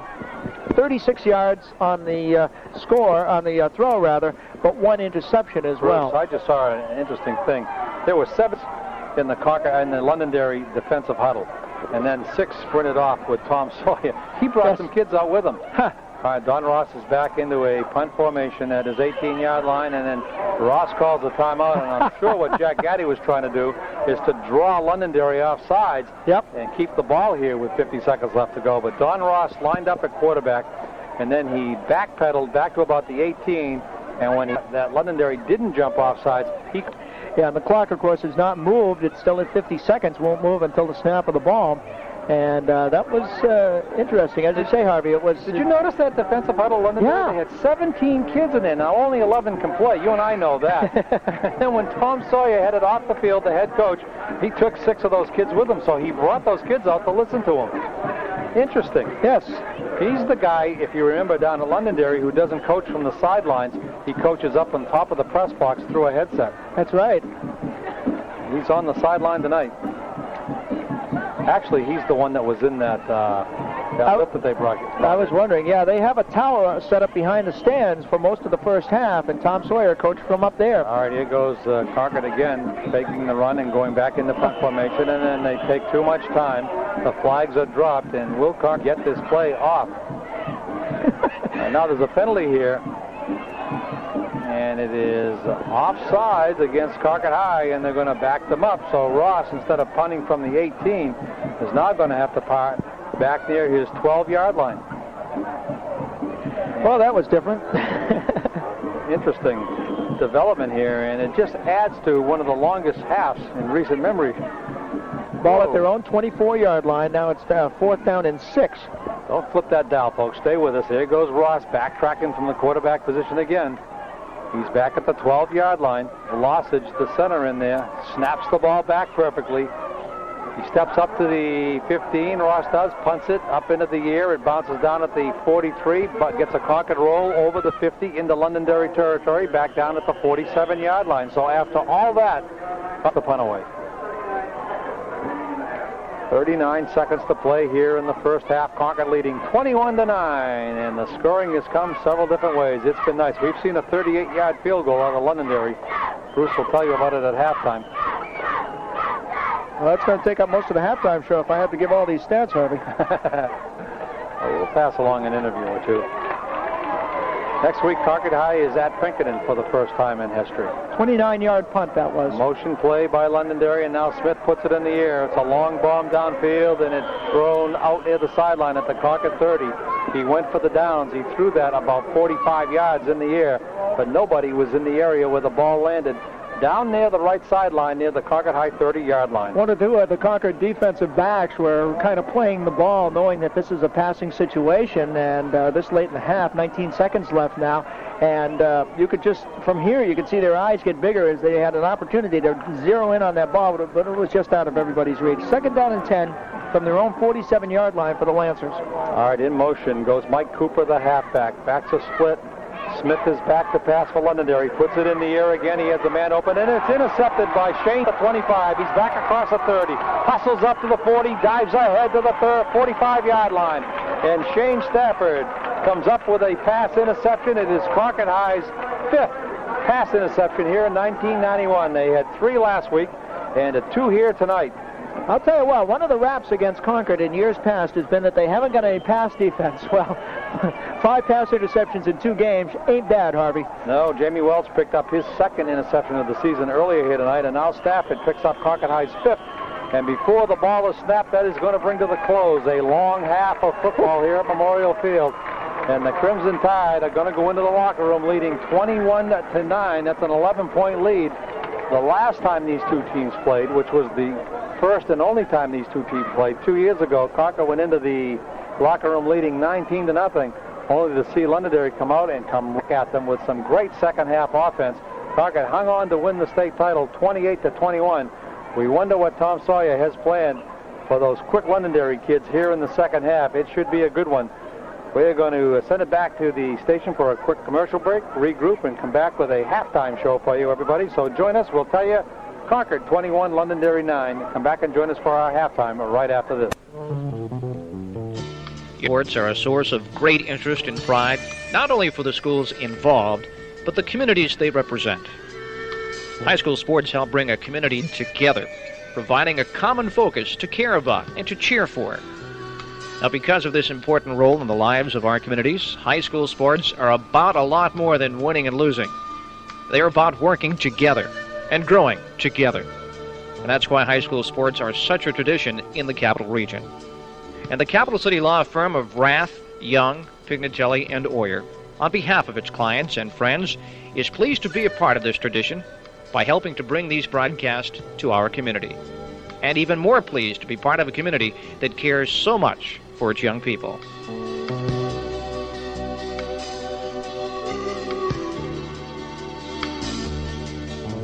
All right, the very fine Concord High School band setting up at midfield for their halftime performance. They will be the only band performing here tonight, much to a lot of people's surprise, as the Londonderry band did not make the trip. I was going to say something snide like couldn't be bothered, but I won't. Moving right along, Concord High School with a 21-9 lead over the Londonderry Lancers here tonight. It all got started on Concord's first possession of the football. Londonderry received the opening kickoff and kind of self-destructed as they had a total of 3 penalties in that first possession, and finally punted the ball away to Concord with exactly 10 minutes left here in the first quarter of play.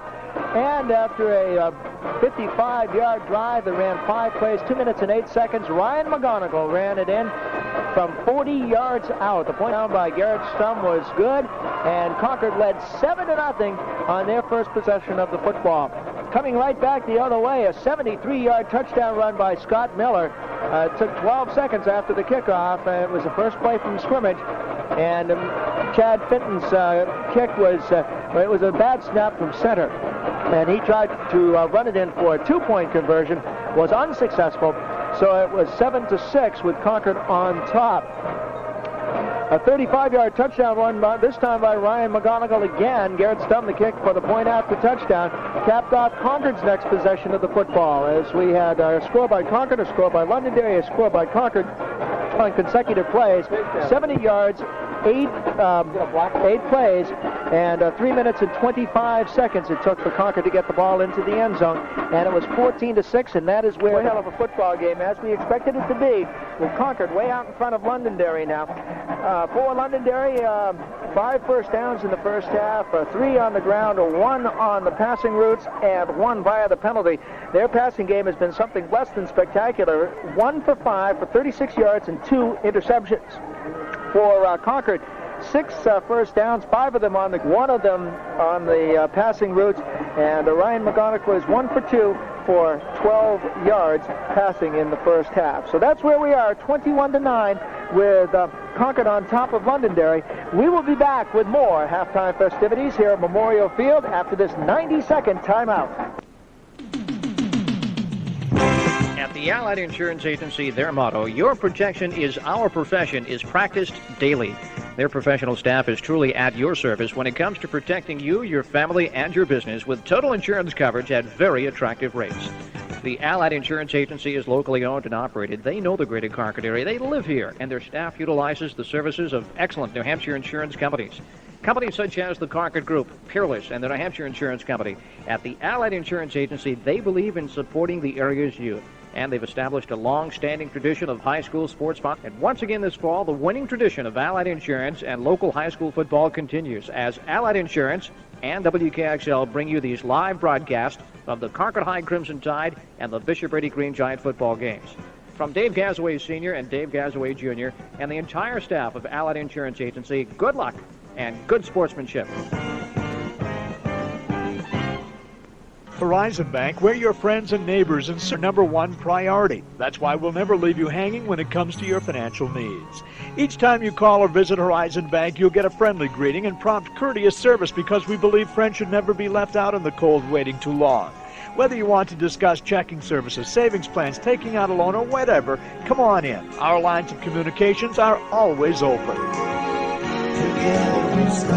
Horizon Bank and Trust, 197 Loudon Road, Concord, member FDIC.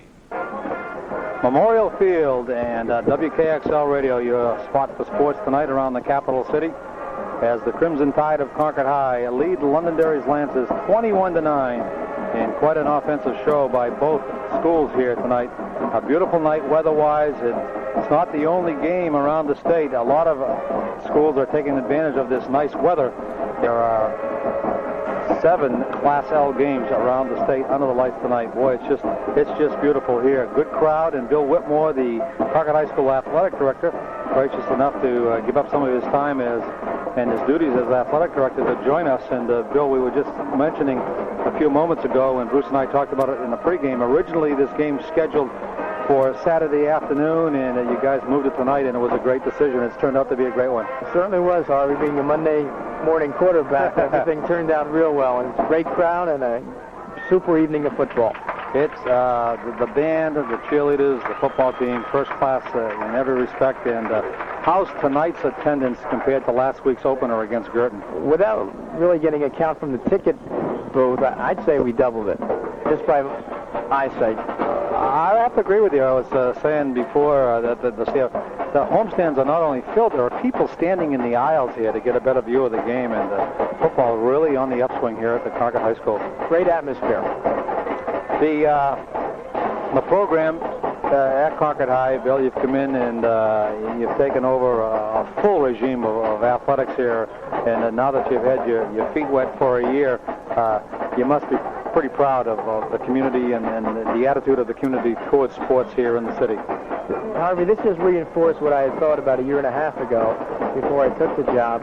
The type of community Concord is, the type of people that make up the community, the education and the school systems are second to none. And my family and I are happy and elated to be here with such class people. And you mentioned the successful program, and you're not successful without good people. And we certainly have an abundance of that here. You know, the next comment is really one of admiration for my colleagues, quite frankly. Very little turnover in personnel on the athletic staff at Concord High. Yeah, that's something you look for, Harvey. If you can get people who are there year in and year out, and the continuity is there, it's sound co-teaching. The athletes, the students understand you. And if you have good people, you keep them in the spots. And something's working, and we're going to try to keep working at it. Bill, I talked to a lot of Class L football coaches throughout the year, broadcasting both in pregame interviews and at halftime. And for instance, Tom Sawyer was up here at halftime last week previewing tonight's encounter with Concord High. Londonderry's here, and I asked them pretty much about their feelings of the new alignment with the 18 teams. And most coaches are displeased with it. They think it's too many. You, as an administrator of athletics across the state, how do you feel about the 18-team alignment? Well, I've never been to a class or a division that's had this, so it's new for me. And I'm still kind of feeling my way, but there are some definite drawbacks and some definite advantages, and I think we're headed in the right direction. It's just a matter of putting all the pieces together. I know, like tonight's slate of games, I think there are 8 Class L games slated, and 7 of them are teams meeting that didn't meet a year ago. The computer has put all those teams on the first part of the schedule. Only Pinkerton and Spalding are meeting, and the only reason they met last year was because it was in the playoffs. So it does give you a chance to see what the other schools are doing and meet other schools. Sure does. The only drawback, one of them would be that you don't have a chance to develop a natural rivalry. That year in and year out, you're playing the same folks. Every year, the schedule's a little bit different. Any thought by you or administrators of Concord High to ever someday putting in a Thanksgiving football game, or do you feel it's just too late in the season? It's really the inclemency of the weather and the lateness of it. It just doesn't look conducive to running a football game that late. I'm originally from New Jersey, and we always played Thanksgiving Day, then went into the state tournament. So I've grown up with that. Up here is a little bit different, and the weather is definitely a factor. It would be, and to be honest with you, I think the weather's turned for the better late in the year here in the capital city area, but there have been some around the city with snow on the field, and it would have been tough to stage a game. Sure would have, and that also looks at your other sports seasons, your basketball, and your wrestling coming up, and the seasons are pushed back a little bit further, as we're starting earlier for basketball, for wrestling, for indoor track than we are, say, in schools in New Jersey or Pennsylvania. They start a little bit later. Wow. Halftime on Memorial Field. If you're just joining us here on the radio, Harvey Smith, Bruce LeBoy at halftime with Bill Whitmore, the Concord High School AD. Concord High is leading 21-9, and Bill, you got your first taste of Concord High football a year ago, and I think it's fair to say that there's a whole new attitude with that program this year. It's just an amazing change in those kids and the coaches. There certainly is, Harvey. There's so much more togetherness, intelligence as far as executing the offense, not as far as individual intelligence, but the timing of the offense. And to Jack's offense, that's a key, especially to the T. And these players have really grasped that. They're playing it perfectly right now and learning the system, but they're just an outstanding group of young men. Jack really makes no bones about it. He's very public with his reasons for instilling the T offense. He was the first to use it in the state of New Hampshire. Coaches now have emulated and copied Jack, but he says it. He had to use it because he really wasn't attracting the so-called all-around athlete to his program, and so he needed a system to make all the kids look pretty good. If he ever got some athletes, he'd be dangerous. Well, he has a kid at quarterback, Ryan McGonigal, who's one Super 3 sports star athlete, and Jack's words are so true. This guy has taken it to a new level. He certainly has. It's a drastic change from the T that I've seen a year ago. Yeah. And the kid can run, he can pass, his leadership skills are great, and it's just fun to watch him. Certainly is, and they're just going to get better and better. You know, I know as an athletic director, you're not partial to any one sport. You were a college basketball coach, and you must love it when you're in the gym and basketball's in full force. Well, I'd be lying to you, Harvey, if I didn't say that was my comfort zone. You're also correct that I enjoy all athletics, but basketball is what I really know. It's what I made my bread and butter on. So I do have maybe a little special leaning because I understand the game, and I've played it all my life and coached it for 17 years. But I tell you, there's nothing like a Friday night or a Saturday afternoon football game or a soccer game or field hockey. Do you have any of the old vibes? Do you ever get uneasy and queasy, and maybe you'd like to be back on the bench coaching someday again? You always miss the daily coaching on the floor with the athletes, taking a team from scratch and developing it until a solid unit by the end of the season. You also miss the game preparation with your team and with your coaching staff, and it's of checkers and chess, and that's what I about it. But it's the same at every level. It's the sound teaching and the relationship you develop with young people and the role model you try to be. Well, you've got a full complement of sports here at Concord High, and the girls program equally as active as the boys program, and you've got a very top-level field hockey program to oversee. The soccer programs are coming, and I think exciting times ahead. I agree with you, Harvey. One thing you failed to mention, we also have an outstanding tennis program. Oh, thank you. It's been established, and you have a couple of coaches who are in their later years and then still enjoy coaching. So, thank you very much. But how do you like the football's chances this year for perhaps finishing in the top 4? I think we have a good shot, a legitimate shot, Harvey, barring we don't have any key injuries. Yep. If we don't have that, I really feel we're going to get better and better.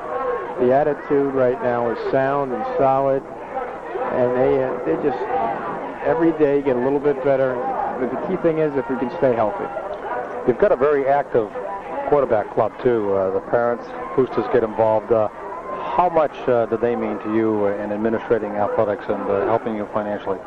They're a tremendously class organization that, because of the budget the last 4 or 5 years, we had to cut down on the amount of equipment we bought. And they've been really an asset as far as buying jerseys, pants, things that you really need at this level of high school football. So without them, we really wouldn't be able to afford to run the type of program that we want to run. So they're a great asset.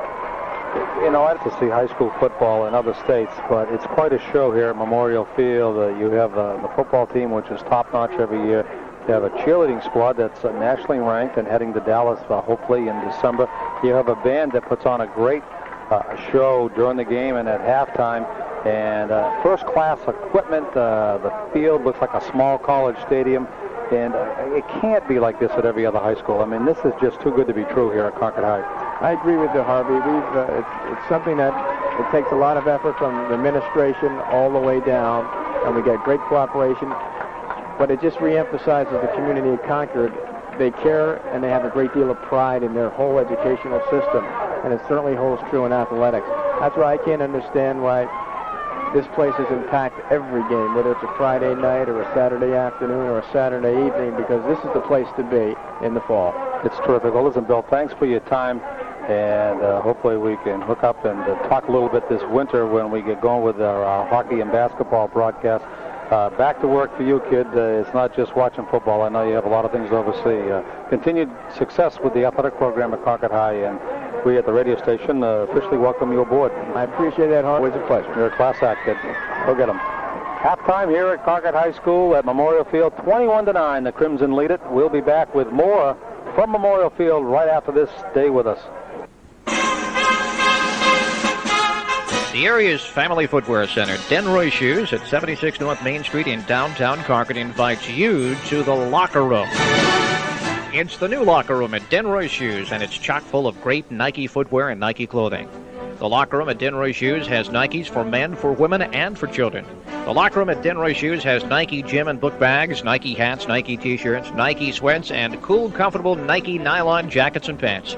You'll love the selection, and you'll find the values outstanding. Of course, for athletic footwear, the locker at Denroy Shoes just can't be beat for selection. Men and women can choose a Nike shoe for every athletic activity, from walking to cross-training, from tennis to basketball, from cleating, from force to the Nike ear. So when it comes to athletic footwear, you look to Nike. And when it comes to Nike, look to the locker room at Denroy Shoes, 76 North Main Street, in the heart of downtown Concord. All right, your pennant update. The Red Sox lead the Yankees 2-1 in the fourth. Oakland shutting out Toronto 3-0 in the second. Atlanta leading 2-1 in the fourth. Back to Memorial Field. All right, go get them, Red Sox. Go get them, A's. The Londonderry Lancers are about set to kick off from right to left across your radio dial to the Concord High School Crimson Tide. We are just starting the third quarter of play, 21-9, with Concord leading, and Londonderry gets their the kickoff. Fenton with the kick down to the 25-yard line, and Concord is going to bring it back out almost to the 30, but not quite. Concord, and we will get an exact spot on the ball as they unpile down there and get ready to go. First and 10, Concord, and they will have the ball at the 28-yard line, their own 28. Harvey? It's amazing how many people, when they run the 50-50 raffle, come by our window and hand me their tickets, want to know if it's the winning ticket. They always have the stadium announcer, Mike Garrett, who was to my right, just on the other side of the wall. Happy birthday. All right, Ekstrom gets the call for the Crimson Tide here in the first play from scrimmage in the second half, and he rolls all the way out to the 34-yard line. Some lucky ticket holder here tonight is going to go home $216 richer. That will give you a clue, folks, as to the size of the crowd here tonight. And you heard Bill Whitmore, the athletic director, express his wishes that he wished it could be like this for every game. Yeah, they're out to the 34-yard line, Concord with a 2nd and 4.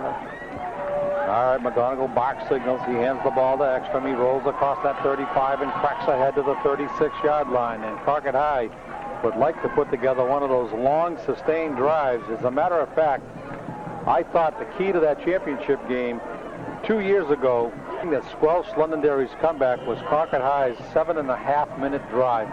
Oh, absolutely. No question about it.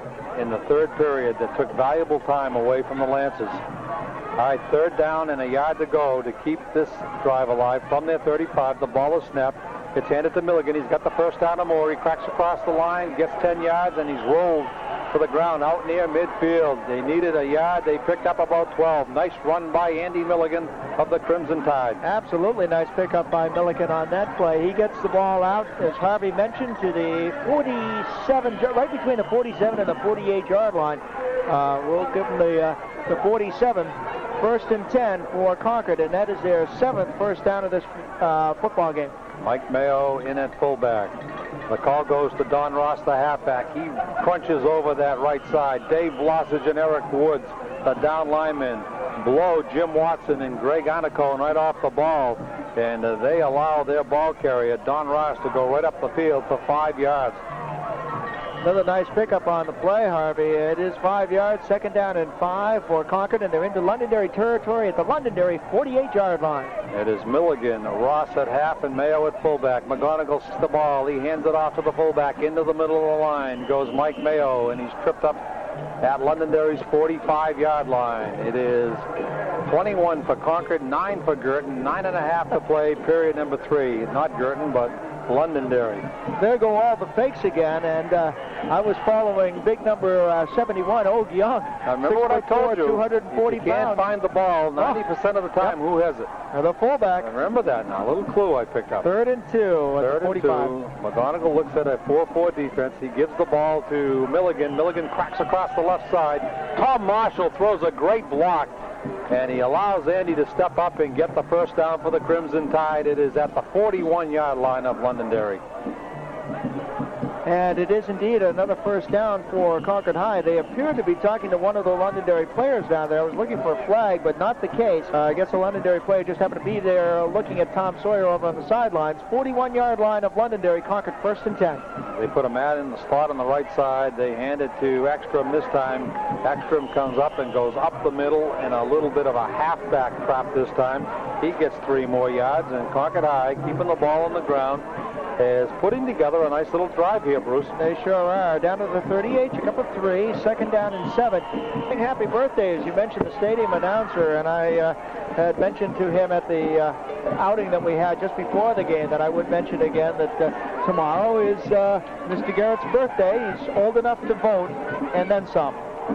In the slot goes Milligan, straight running play. No, McGonigal. Keats puts it in the air, and he has Milligan out on the flat, and he underthrows him. Nice play set up by Ryan McGonigal.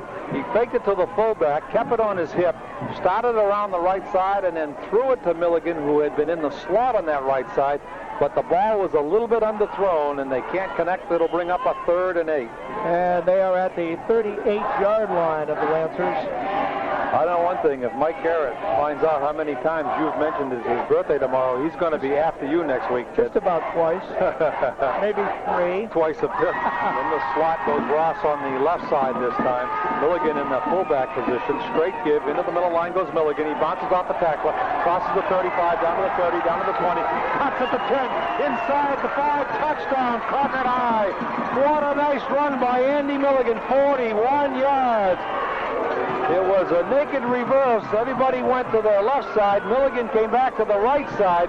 And when he got across the line of scrimmage, he did some great shifting, some great dancing, weaving and bobbing downfield. And the last cut at the 5 was a beauty into the end zone for Concord High's 4th touchdown of the night. Milligan, 38 yards on the play, Harvey. 8:06 left here in the 3rd quarter. All right, Blossage is in at center for Forrestal. Mayo was down at the 10. The snap, the hold by Mayo. The kick is short. It's to the left side, and it is no. And Garrett's thumb finally misses one here tonight. But the Crimson Tide lead at 27-9. 8 minutes to play, 3rd period. We'll be right back. Stay with us.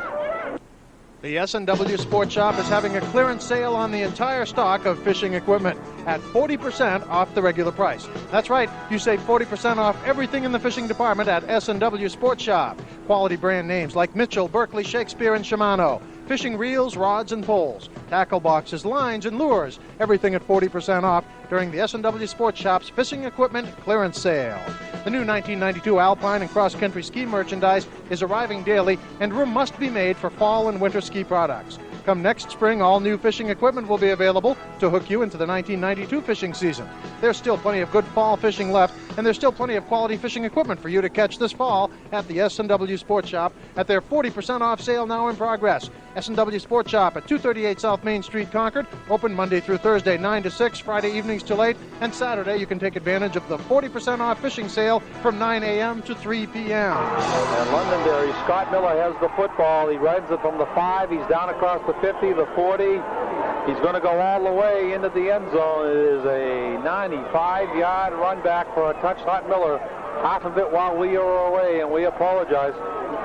And Londonderry comes right back with a blazer. 95-yard kickoff return by Scott Miller, a senior back who scores his second touchdown of the evening for the Lancers. And this is a high-scoring outfit out of Londonderry, and this is a wide-open offensive football game. It really is. Oh, wow. How many yards are we giving him? 95. All right, Londonderry has its offensive huddle on the right sideline. Now they go all the way back to the middle of the field, and they're going to go for the 2 in this situation. Concord's going to take a timeout. Londonderry has a good place kicker in Chad Fitton, but they look like they want to get the 2 back because they missed the extra point for the first touchdown.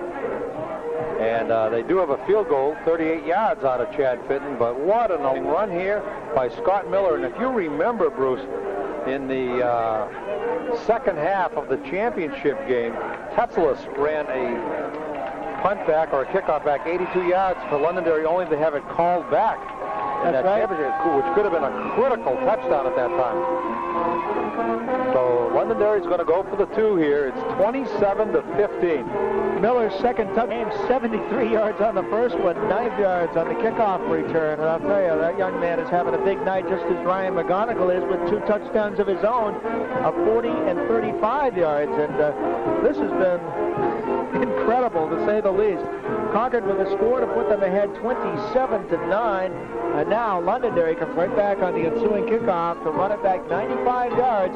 And pending a point after touchdown, right now it is 27-15. The 2 points would be critical here, because then it would make Fitton's foot as a field goal a very big factor in this game. The ball is back. They're going to pass it. It's into the end zone. It is caught, but the guy is pulled up short at the goal line, and then he drops the ball.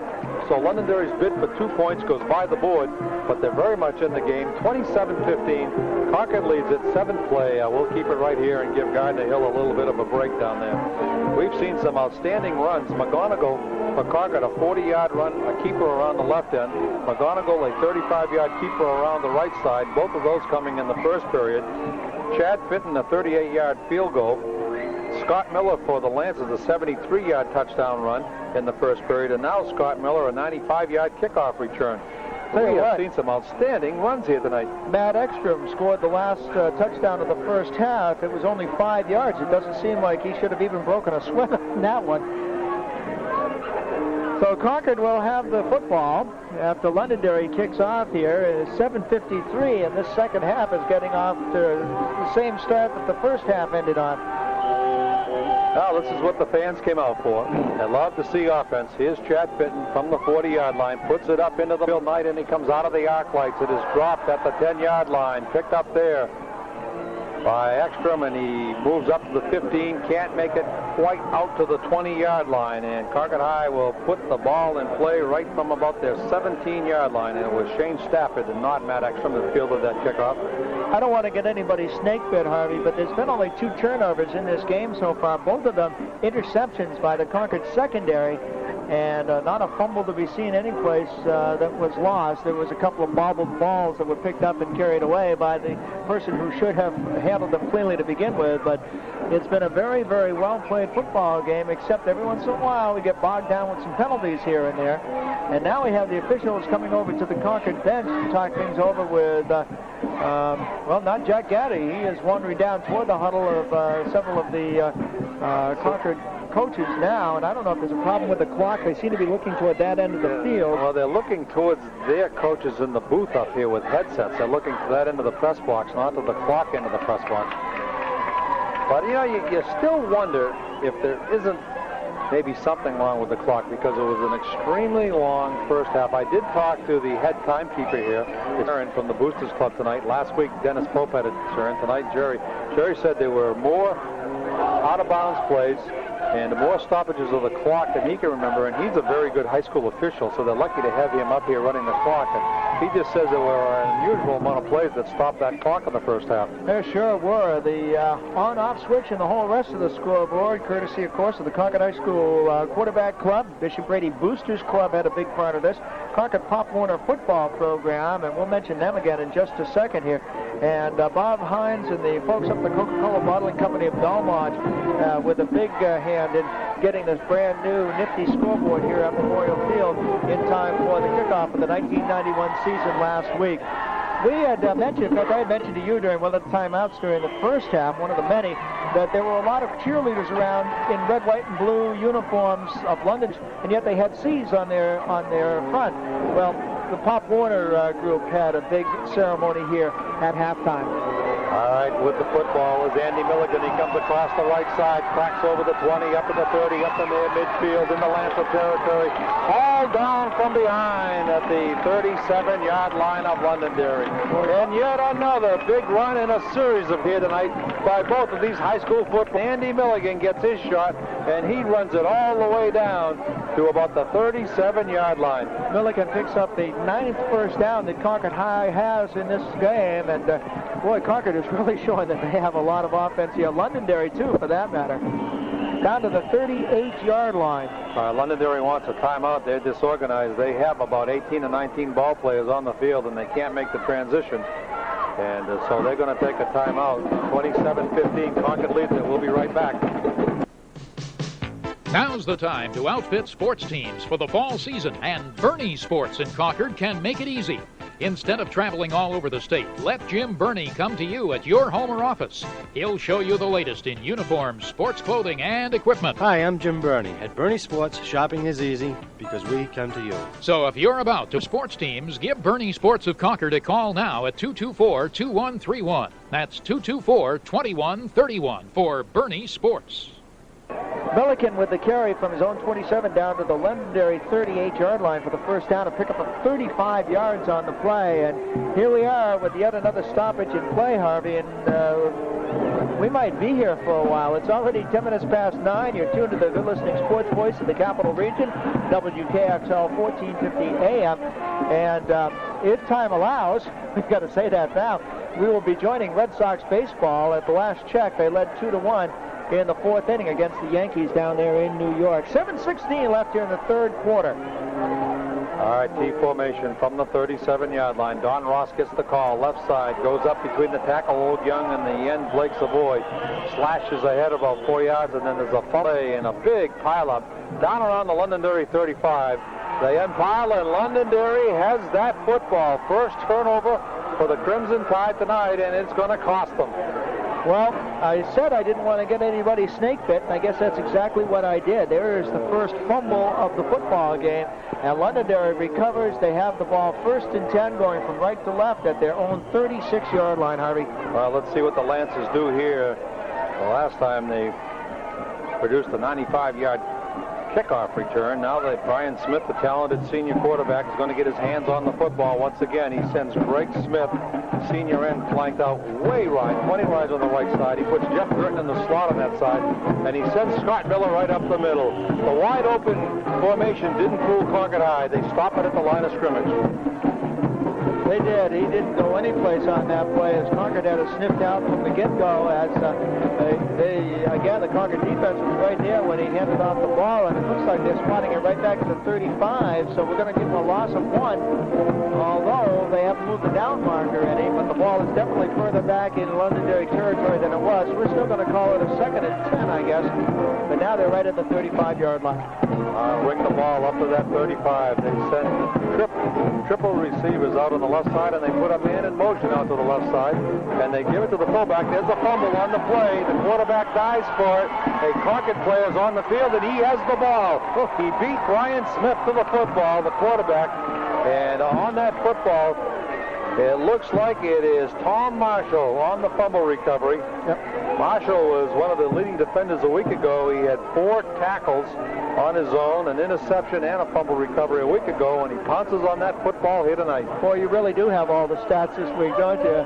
The Concord Crimson Tide take over at the 35-yard line. We mentioned it earlier in relation to something else. And, hey, turnabout is fair play. Look at all the Londonderry players. It looks like half the team is on the field, and now they have to stop the proceedings here while the team gets off. They wanted to put a hole in the field, and this is the second time they got caught up in the transition of things here. The band has had a real night of a workout here. Number one, they don't have to share playing time with the visiting band, and Bill Matavia has these kids really psyched up, and they are entertaining the crowd with not only great music, but cheering as well. They're an animated bunch, aren't they, Bruce? You know, I'll tell you, one thing that we saw earlier last year was not only the cheerleader that they had last year, but also the band officers, I guess, or the drum major, doing push-ups when the points are scored. And I'll tell you, with 30 points last Saturday afternoon for Concord and 27 points so far here tonight, they've been pretty good physical specimens by the end of this football season, the way Concord offense has gone so far. All right, key formation from the Tide, from Londonderry's 35. Milligan gets the call. He cracks into the left side. He's got 5 yards and maybe more as, again, Old Young threw a terrific lead block, as well as Tom Marshall on that left side, and the Concord High linemen doing another outstanding job of blocking up front this week. Give them 5 more yards down to the 30-yard line. Concord 2nd and 5 at the Londonderry 30. The Crimson Tide break out the yard line now. They need 5 yards for a first down. In the slot goes Ekstrom on the right side. McGonigal, the junior quarterback, marks signal. He pitches to Ross. He's around the right end.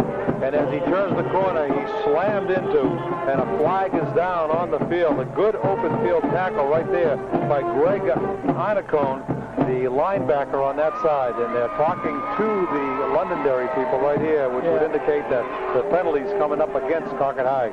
It's going to push the ball back. Yeah, he was real close to the first down, depending on the spot of the ball, but that all goes for naught as the Crimson Tide are going to be pushed back with their 3rd or 4th penalty of the game. Bob Cameron, the assistant coach, whom the official was explaining the call to, took his hat off and threw it down on the ground, and he's got his arms up in the air, animated.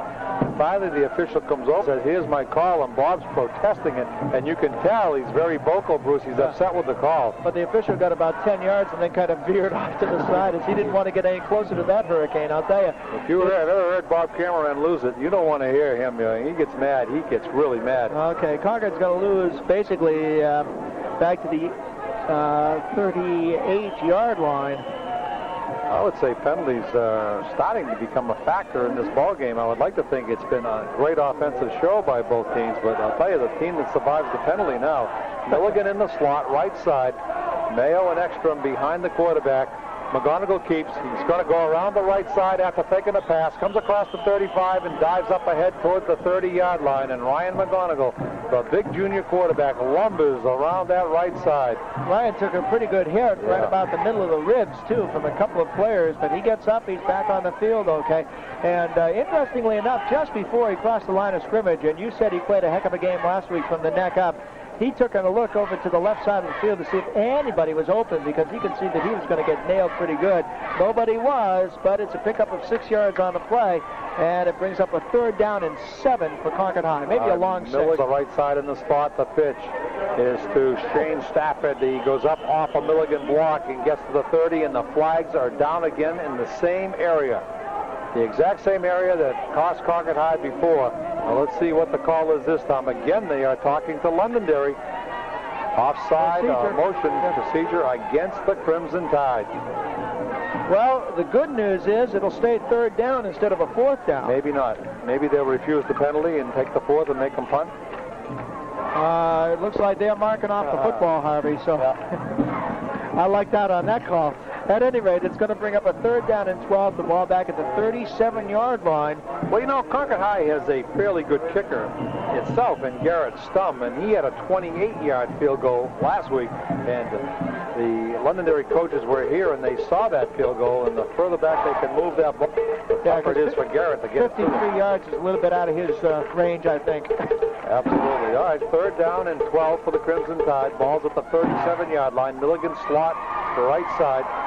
The fake. McGonigal sprints to the left side. He's looking past. He's looking past. Now he keeps it. He's going to be thrown down behind the line of scrimmage. He made the decision to run the ball just a little too late, and the defense caught up with him, and the defensive end, Ordway, a senior, came up, hit on McGonigal to throw him even further back near the 40-yard line. It was indeed. It was a 40-yard line, and that is going to be a 4th down and 15 yards for Concord. And Ryan on that play was a dead duck right from the beginning of that play, as he was rolling out to the left, looking, couldn't find anybody, and finally just had to eat the ball. And Concord going to punt again right here. Don Ross back at the 50-yard line. He's been busy tonight. Dave Lossage at the 40, snaps the football back perfectly. Ross steps up to the 48, puts it up. He shanks it a little bit to the right side. Let's see how it bounces. It hits that nicely manicured lawn that John Hardiman's famous for here, and takes a Concord roll down to the 10-yard line. I'm telling you, tight. And Andy Pappas, Hardiman, those guys, they mold so that when the ball hits, it takes a Concord roll. 46-yard punt, no return. And Londonderry will have the ball 1st and 10 with 3:27 left here in the 3rd quarter. And McGonigal's going to get a rest. The quarterback who plays a defensive halfback comes out and talks to the head man here, and he's replaced out there. Maybe not the Coffin corner, but not that. At their own 10-yard line, Londonderry takes it. Londonderry puts the ball in the air. It is Smith to Smith, and he's got it to the 10, steps up to the 12 to the 15, and then the flag goes down. That would indicate face mask to me, because the flag went down so quick. Let's see what happens. We'll see what happened. It looked like they had him around the waist, nowhere near the face mask, but we'll have to see what happens here. They're pointing back toward the middle of where the Concord line is. Oh, there's a flag over there. That's right. Yeah. Brian Smith, the quarterback, threw the ball out to Greg Smith, and that combination has worked 3 times here tonight. Flipping on Londonderry this time. And Londonderry's upset. Jeff Perkins, one of the captains, starting left tackle, stamps his foot down at the referee's decision, and he stomps back into the Lancer huddle. They're piling up some yardage on penalties on both sides of the football here tonight. This ball is going to be pushed back to the 6-yard line. You know, last week, Bruce, the opener between Concord and Girton was fairly penalty-free. It was. Tonight, the 2nd week of the season, there have been a lot of flags thrown here. Different officials. 3 minutes to play. 3rd period. If you're just joining us on the radio, I apologize if we haven't given the score for a while. It's been a long night. 27 for Concord, 15 for Londonderry. Londonderry in the shadow of their goal line, trying to get out and get some punting room.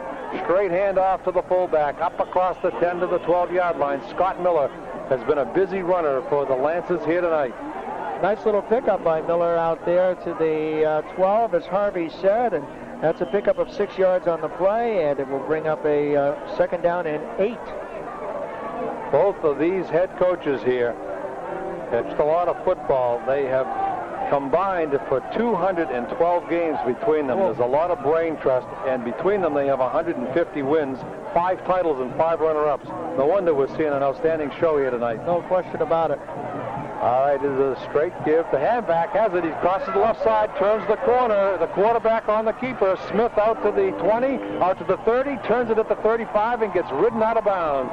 And that kid, Brian Smith, does it again. He is quick. He doesn't run it often, but when he does, he gets big yards for the Lancers. On a 2nd down and 8 from their own 12, it's a 1st and 10 now, as Smith really picked up the 6th first down, the first down of the 2nd half for the Lancers, and the ball all the way out to the 38-yard line, Harvey. Terrific run in there by the quarterback.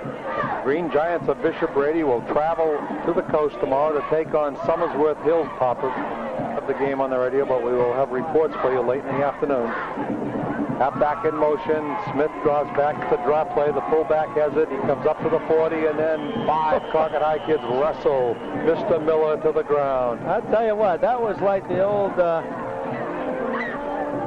I can't think of what I want to say. It was a rodeo term. 5 of them came up, and I know collectively they said it's Miller time. Yeah. And they did it. They put a number on the fullback. They sure did. That was like bulldogging at the Hopkins Inferior a couple of weeks ago. I'll tell you what, he was just ridden down and ridden around and hog-tied. Put the earplugs on, God. The B material's coming out. Smith is back to pass. He has it in the air and is overthrown.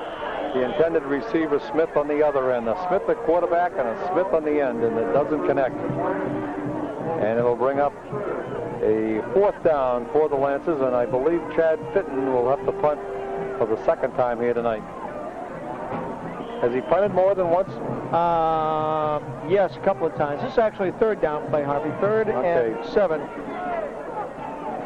3rd down for the Lancers. They have a man in the slot. It's Burton on the right side. Smith breaks the tackle at the 35, dances up to the 40. The quarterback keeps the ball. He pass. It was a pass play, but the Concord High secondary kids did a great job containing the Lancer receivers, and Brian Smith had no recourse, but he had to run the football, and he got contained and thrown down at about the 43. It will not be enough. Very similar to what Ryan McGonigal ran into on the Concord 4th down play, where he tried to get the ball away, or on the 3rd down play, rather, and there was just no receiver open. Bring up a 4th down, and Londonderry is going to punt it away right here. All right, Fitton takes a good snap at the 30, puts it in the air. It's a boomer. And Ekstrom gets the ball at the 25, up to the 30, up to the 35. Actually, Shane Stafford fielded the football and then reversed it to Ekstrom, and Ekstrom came up to the 35. And the Crimson Tide of Concord High will take over at about the 34-yard line. 40 play in the 3rd period here. Concord leading 27-15, and their hands on the football once again. And the ball is right at the 34-yard line. 1st and 10 for Concord High. All right, in the slot goes Ekstrom on the left side. And it's Milligan and Mayo. Mayo gets the call. Fullback trap right up the middle. And he gets about 4 yards before he's tripped up there by one of the defensive halfbacks, and it's Ryan Sinelli who's in the ball game for the 2nd time here tonight, and he puts the hit on Ekstrom, or on Mayo. Ball's out to the 39. Probably the last play of the 3rd quarter here, as we are down to 1 second. There it is. That is the end of the 3rd quarter of play. Concord leading 27-15 over the Londonderry Lancers. We'll be back after this. At Horizon Bank, we're proud to serve you, our neighbors and friends, because working together we've made this community strong. Please visit us often and let us know how we're doing at Horizon Bank. We care about making our services as complete and convenient as possible. Through continued teamwork, we'll ensure your success and the success of the entire community. Now that's financial muscle. Together, we're strong. Horizon Bank and Trust, 197 Loudon Road, Concord, member FDIC. Well, it was a 7-6 quarter for Concord on that one, Harvey, and right now 27-15 with Concord High on top, and Concord has a 2nd down at their own 39-yard line. T formation for the Tide to stop a 4th period here from their 39-yard line. It is a give to Milligan. Milligan breaks a tackle at the 39 and dives up ahead over the 40 to about the 44-yard line. Nice second effort by Andy Milligan, the halfback for the Crimson Tide, who's carried the ball so well here tonight. Let's try that again. It was a 6-6 3rd quarter. All these numbers. More like it. Very, very special. Alfred Halden and Gladys Hartz, 2 people that regularly listen to our broadcasts every fall, and they really enjoy these football games. They don't get out much to get out here and join the crowd, so stay with us at home, Alfred Halden and Gladys Hartz, and keep your dial right there at 1450 radio. This is close enough to a 1st down where they're going to measure here, Harvey. The ball is right at the 44-yard line, and it is another 1st down inside, and that's the end of the game. We have a message for Alfred Halden. Holly wants you to know that she loves you, Grandpa.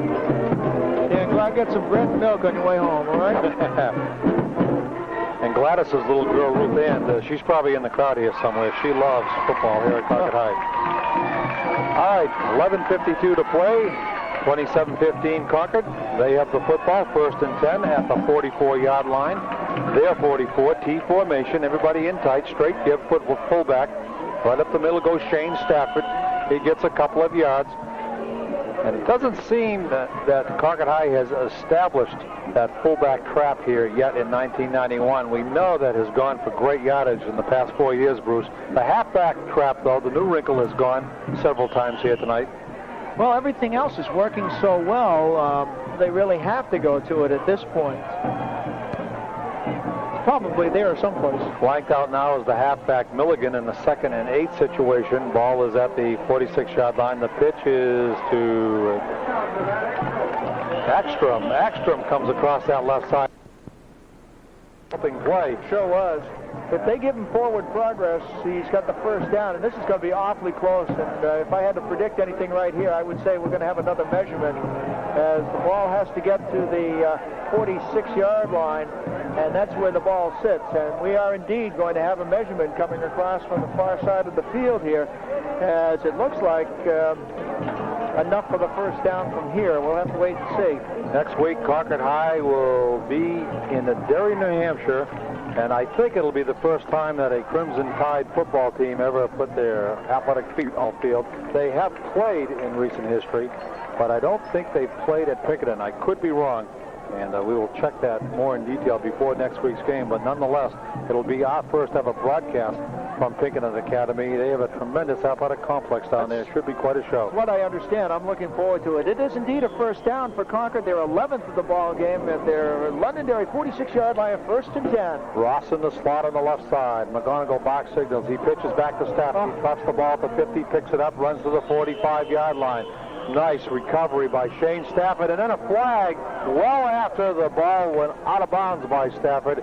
It could be a late hit, or it could be just marking that ball, but the flag went up, the penalty flag.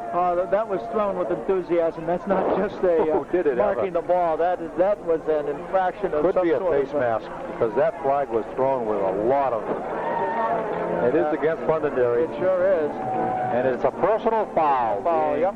Assessed against the youngster who threw the ball carrier out of bounds. He tackled him, rolled him out of bounds, and then he must have hit him after the tackle, Bruce. Either that or said something. But anyway, it'll be another first down for Concord High.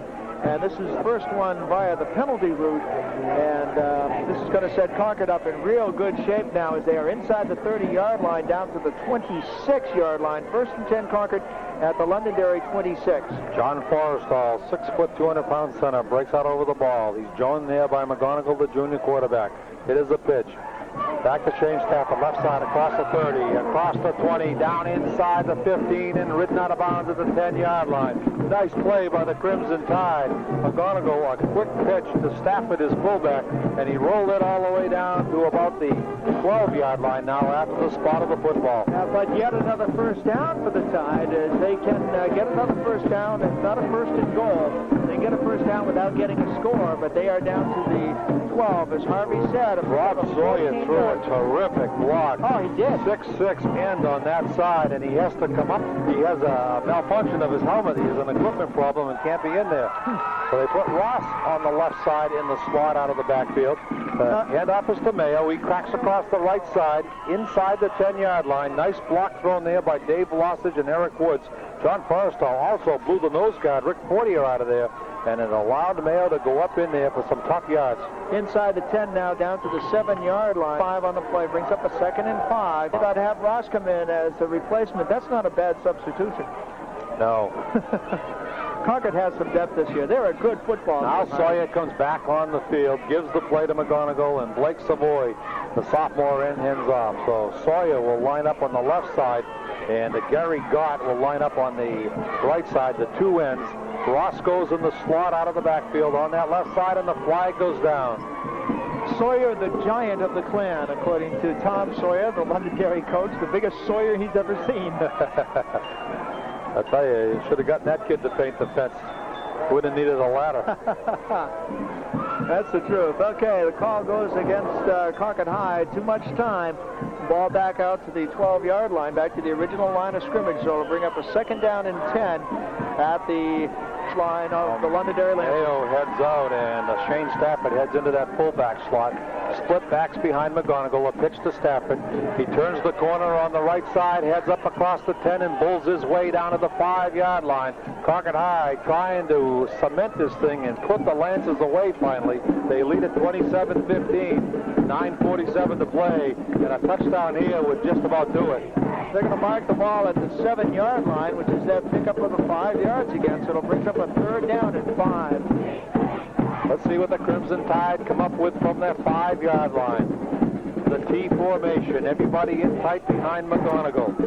He box signals. Forrestall snaps. McGonigal hands the ball. Milligan gets the call left side. He's inside the 5, and Concord rolls closer to that Londonderry goal line. This is going to be real close to a first down, too, to goal, but it is indeed going to be a fourth down play for Concord as they mark the ball out at the 3-yard line. They need a yard for the first down, Bruce, you're right, and 3 yards for the touchdown. Last week against Girton in the same situation, Brian McGonigal faked to the fullback and kept the ball around the left end. Let's see if he tries the end this time. T formation from the 3. They need a yard. McGonigal hands it straight. Touchdown, Concord! Great handoff and a great touchdown by the Crimson Tide. Andy Milligan scores for the Crimson Tide. And Concord breaks into the 30s for the second week in a row. What a nice call, and what a super block by Tom Marshall and Oak Young on that left side. They've worked so hard, those kids, tonight. Touchdown, Concord! Great handoff and a great touchdown by the Crimson Tide. Andy Milligan scores for the Crimson Tide. And Concord breaks into the second week in a row. What a nice call, and what a super block by Tom Marshall and Oak Young on that left side. They've worked so hard, those kids, tonight. Andy Milligan, his second touchdown of the game, his second touchdown of the second half here. And his third touchdown of the year. That's right. All right, Dave Passage moves over one slot, and he'll center the football. Mike Mayo is perched at the 10. Low snap. Mayo, it's a fake. He tries the right side. He's heading for the end zone, and it's a fake, and Mike Mayo runs it in around the right side for a 2-point conversion. How about that? And they get the extra point back that they missed in the previous touchdown. And the Crimson Tide roll up by 20 now, 35-15, and we'll let you enjoy the Concord High School Band as they play their school song.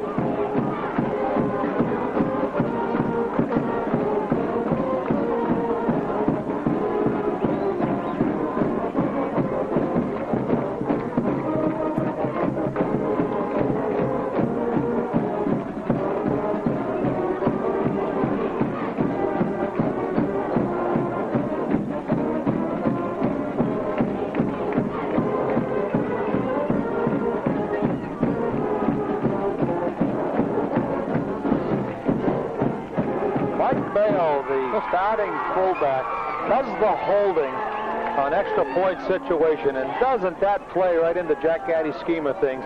He took the ball, put it down, then pulled it up. It was a fake all the way, and he ran it around the right side. He can run. He's a good ball carrier, and they get the 2 points. Scoring drive, 66 yards, 10 plays, 3 minutes and 41 seconds, Harvey. Stum, soccer-style kick, keeps the ball on the ground. It's not going to go out of bounds. It's picked up there by Sawyer. He's coming back up across the 15, and he's driven to the ground by Tom Marshall, who's having an outstanding defensive game here. Forrestall also in there on the tackle. What a hit by those two kids. Concord High leading 35-15, and another explosive show by the Crimson Kids here tonight. They'll take their act on the road next Saturday afternoon at Pinkerton, a team that a lot of coaches feel is the team to beat in Class L this year. They're at Spalding tonight.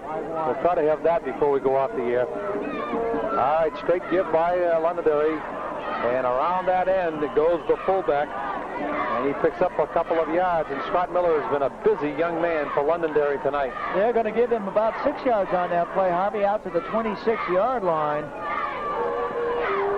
How about that fake for the 2 points? Our sincere thanks to the Hospitality Committee at Concord High School for hosting these broadcasters for supper here tonight. They had a faculty cookout. That was kind of fun. Yes, it was. And a great show of spirit by the staff as they are here in great numbers. They had a cookout before the game. In motion goes Mike Cooper. And Smith's going to put in the ball in the air. He has the man open. And it is caught out there at the 30. Down to the 40 goes Scott Miller. Explodes across the 45. Breaks open at the 50. Concord tries to close him down at the 30. He's down to the 20, and he gets ridden out of bounds. I thought Miller was going to break it. But Concord finally rode him out of bounds. Shane Stafford caught up with him at about the 20. and nudged him out of bounds. And what a great open field run by Scott Miller as he went sideline to sideline, weaving and bobbing all the way down. That's right. I'll tell you what, if any team is here scouting the Londonderry Lancers for upcoming on their schedule, they better pay attention to this young man as he is really ripped apart. Londonderry has a good back out tonight. Miller gets the call, and I often wonder why a good back after a 50, 60-yard run gets the call in the next play. I often wonder about that. 54-yard run on that, and on that play, he loses 3 yards back to the 23-yard line, so it'll bring up a second down and 13 for the Lancers. Brian Smith, a pretty good-looking senior quarterback. He can throw, he can run, very good ball handler out there, and he's got quick feet. So we're seeing two outstanding quarterbacks go at it here tonight. McGonigal of Concord has a couple of touchdowns. In motion goes Cooper to the left side. Backs a split. Smith takes the snap, gives it to Miller. Miller across the left side, across the 20, inside the 15. And the Lancers are on the move, and Smith and Miller are starting to make the Lancers connect again here at Memorial Field. They're going to spot the ball right at the 15-yard line, it looks like, and just inside the 15. Actually, well, now they move it down to about the 13-yard line. Harvey will pick up 10 yards on the play. That'll bring up a third down and 3, although that's not 3 yards. Messed up someplace here. At the 4-yard line, 14-yard line. All right, they send John Daniels flanked out on the left side. Smith was on that left side. He puts the ball up. It's in the end zone, and it is caught. And a touchdown. A nice pass. Brian Smith out here to his end, Kurt Ordway, a 165-pound senior end. And Ordway was flanked way out on the left side. He went down to the end zone. Smith, the quarterback's left side, set up at about the 20-yard, a perfect strike right into Ordway's hands. 14-yard touchdown pass. Smith to Ordway. And they're going to go for 2. Smith is back. He rolls right. He puts the ball in the air, and it is knocked down. Good defensive play by Concord High School right there. Matty Ekstrom knocks the ball down to save the 2 points, but the Lancers stay tough here. 35-21 with 6 minutes to play. Concord High still leads it. If you're joining us late here on the radio, McGonigal, a 40-yard touchdown run for Concord. Miller, a 73-touchdown run for Londonderry. McGonigal, a 35-yard touchdown run for Concord. Chad Fitton, a 38-yard field goal for Londonderry. Matt Ekstrom plunged 5 yards, and we were 21-9 at halftime. Milligan, a 38-yard run for the Crimson. Scott Miller, a 95-yard kickoff return for Londonderry. Milligan with a 3-yard plunge. And now Brian Smith to Kurt Ordway on a pass play, and we're 35-21 Concord. It has been fun. Chad Fitton will kick it off for the Lancers. The senior kicker has been busy here tonight for Londonderry. Ekstrom and Ross back deep for the Crimson Tide, and it is a boomer. It sends Ekstrom back to his 5-yard line. He has Ross in front of him. Good block by Ross. It allows Ekstrom to come up over the 20 to the 24-yard line. Oh, Fitton, he's a good kicker. He really is. 6 minutes straight up left in this football game. It has been a wild one here tonight, 35-21 with Concord High on top. And I'll tell you what, it may not sound like it, but both of these defenses from time to time some outstanding plays. It's just that the offense has been so awesome here tonight. A key formation for the Tide right at their 21-yard line. The Lancers in a 5-2 defensive look with a nose guard over Forrestal. Milligan gets the call, and he goes off right tackle. Forrestal blew that nose guard out of there. And a nice block also on that right side by Dave Lossage, and Milligan stepped up there for 5 yards. They're going to mark the ball at the 27-yard line. 35-21, the Crimson Tide lead it. Tom Sawyer on the Londonderry bench is probably saying, what do I have to do to win a ball game? 21 points last week and they lose, 21 points this week and they're losing. He needs some defense, that's what he needs. Straight handoff, Ross on the carry, is a fumble out near the 45-yard line. And the Londonderry falls on it, and Concord High coughs it up at the 45 after a nice gain And Ross comes limping off. He got hit pretty hard, coughed up the football at the 45, and one Concord High player is not getting up at the 45-yard line. He dove for the ball. Is that McGonigal? Oh, it is. And now he's up, and he's walking off on his own accord. He's just Shaking disappointed. Yep. For that football. That's the quarterback downfield, 10 yards away from where the ball was snapped, diving ahead for that loose ball. Whoa, what a gamer that kid is. 5:03 now left in the game, and here's Londonderry with a chance to get really right back into this. They have the ball 1st and 10 at the Concord 36-yard line. Oh, they can score, can't they? They send Greg Smith way out on the left side, and then Londonderry takes the timeout, and I'm not keeping track of timeouts, but they've had a bundle here in the second half. At what point do they run out of them? This is Londonderry's 10th possession of the football here tonight, Harvey. Tomorrow, we told you that Brady is heading over to Somersworth. Just want to pass along a couple of notes on the Brady situation. Joel Franklin was taken from the field here last Friday night in their Plymouth in an ambulance to the hospital, and he did aggravate some muscles in the back area. Ooh. He didn't play all week, and he was just going to be allowed to jog and stretch lightly today, and the decision was to keep him out of tomorrow's game unless he has any kind of a miraculous turnaround. But as of now, he won't play in the game tomorrow, and they're going to give him another. Going to be okay. Not so for Matt, the outstanding player that was scheduled to come back. He hurt his back in practice, and he hadn't looked at. They thought there was a crack. They did extensive testing on him a second time, and they did come up with a little bit of a break in there, and he probably is out for the season. Tough break there. Yep. So Matt McCurley's out. Our hearts out to you. Hang in there, Matt. Maybe he can get back in if Brady makes the playoffs. Joe Franklin should be back next week. Londonderry, 1st and 10 from the Concord 36-yard line. All right, they put a man in motion left side. The quarterback gives it to that guy, Mike Cooper, and he goes up off left tackle, and then he refuses to come down at the 35. The whistles blow. Concord doesn't let go of him. He wasn't going to go anyway. A wall of crimson had him wrapped up at about the 35. Yeah, pick up a 2 yards on the play, though, as they spot the 35 at the Concord 34-yard line. Brings up a 2nd down and 8 yards to go. 4:19 left here in the football game. Jack Gaddy in his 132nd career game, and he's a reasonably young man. Sure is. Been coaching quite a long time here in the state of New Hampshire, and he's still a young guy.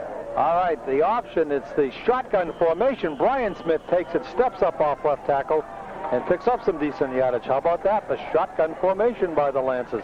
Hey, they've shown a lot of wrinkles tonight, and that is one thing that Londonderry showed in the playoff game, in the championship game 2 years ago against Concord High. Their only other meeting. It's a pickup of 4 yards, 3rd down and 4 yards to go. Should Concord hang on here, Jack Gaddy would pick up his 90th career victory. And they'd need 10 for the magic 100. A few coaches have had 100 victories coaching in the state of New Hampshire. All right, Girton in motion to the right side. Fake to the fullback and then give to the halfback. He's up over the right tackle across the 20 and rolling down to the 25-yard line is Scott Miller, the fullback. And that's going to be awfully close to the 1st down, depending on the placement of the ball. And I think for the first time tonight, they're actually going to call the chains out for a measurement for Londonderry. They've done it 2 or 3 times for Concord High, but I think this is the first time that Londonderry has been this close. And from here, it looks like he might be a little shy, Harvey. Oh, 0 for 1. There it is. No, you had one last week. You had 1 for 2. Okay. Bruce, last week, Concord High's defense wasn't really on the field all that much. Tonight, they've been tested. They've been on the field a lot of minutes. They have. They sure have. And they have let 21 points go up on the board. But a couple of those plays have been on the big play, a kickoff return and whatnot. It's 1st and 10 for Londonderry at the Concord 25. Shotgun formation. Smith fakes the trap. Puts the ball in the air, and it is in and out of the hands of the intended receiver down around the 15-yard line. It was intended for Mike Cooper, and in defense of Mike, he got whacked as he touched that ball. Did he get drilled out there by that 15-yard line? Smith is 1 for 8 on the passing tonight, 2 interceptions, 36 yards total yardage. All right. under 3 minutes to play here, and the Crimson Tide appear on their way to their second victory of the young season, and Londonderry is going to fall to 0-2. And the Lancers have had to play the iron early in their schedule. They'll regroup, trust me. Scott Miller on the fullback draw, and he goes about a couple of yards before he is rudely met for about the 20th time tonight by a Crimson Tide defenseman. I would be surprised if Londonderry didn't play an extra game or two come the first couple of weekends of November. They're in the tough part of their schedule right now, and last year, now with 18 teams in and only 8 qualifying for the playoffs, 4 losses and you're out. 3 losses is going to be scary. Londonderry cannot afford to lose after tonight. Smith puts the ball in the air, and a circus catch at the 18, and then finally dropped. Oh, a one-handed grab out there by Scott Miller out of the backfield. He had the ball, but as he fell down to the ground, he was roughed up on a goal and couldn't control. Next, the Lancers are at home with the down Portsmouth Clippers in town, while Concord travels to Pinkerton a week from tomorrow. Pinkerton is at Spalding tonight, and everybody says that the Astros are the team to beat in Class L this year. I'm liking the look of this Crimson Tide outfit right out before my eyes here at Memorial Field tonight. Fading back to Smith, he drops the ball, it's on the ground, and who has it? Concord High recovers the fumble, and there have been a lot of fumbles here tonight. It was a 4th down play anyway, but you're right, he fumbled the ball away. I think Smith actually landed on it, but regardless, it's going to be Concord 1st and 10, and they are at their own 30-yard line. So the Crimson Tide will take over with about 2 minutes and 12 seconds to play. Here, ball game of the year. They lead at 35-21 from Memorial Field, and a large audience has been treated to a fine offensive show by the Crimson Kids tonight. You can believe it, Harvey. This is Concord's 12th possession of the football in this game. I see 35 points on the board. I believe you. T formation. McGonigal takes the snap, hands off to the halfback up over the left side. And it is Milligan on the carry for the Crimson Tide. A week ago, Andy Milligan carried 11 times, McGonigal 11 times, Matt Ekstrom carried 11 times, and Shane Stafford carried 11 times. Jack Gaddy is a master, isn't he? He sure is. That's just amazing. 44 carries equally divided among 4 players tonight. I'm not sure of the carries yet. They've all had their chances. T formation, McGonigal fumbles the ball, he dives into the line, and there's another fumble, and we'll have to wait till they unpile to see who of that football here. Yeah, you can be sure something's going on at the bottom of that pile with all those players down there. A lot of legs are kicking down there. Oh. Concord High cheerleaders continue to entertain the large crowd here tonight. Concord retains possession, and they have the ball at their own 35-yard line. Referee right down there on his knees right in the middle of that pile, and he finally rules that Concord has it. A large adult turnout here tonight, and a large sector of the student body at Concord High. Great support here from the community for this football team here tonight. Straight handoff, middle of the line. Keeping the ball is Mayo. Fullback trap. He's at the 50. He's at the 40. He's at the 30. One man to beat. He gets blocked off the ball by Gott, and Mayo goes in for the touchdown. The last shot at Mayo was by Londonderry High's defensive end, John Daniels, and just when Daniels was going to tackle Mayo, along came Gary Gott of Concord High, and he put a hit on Daniels at about the 20, and Mayo went in. 65-yard touchdown run for Mayo. What a shot by Gott right there on the last defender. A shot by Gott. And they're going to go for the one-point conversion, maybe. The last time, Mayo, the holder, ran into the end zone. Rossage on the snap, Mayo on the hold, Stum on the kick. It's into the air, and it is good just inside that left hole. And Concord High has 42 points on the board with 25 seconds to play.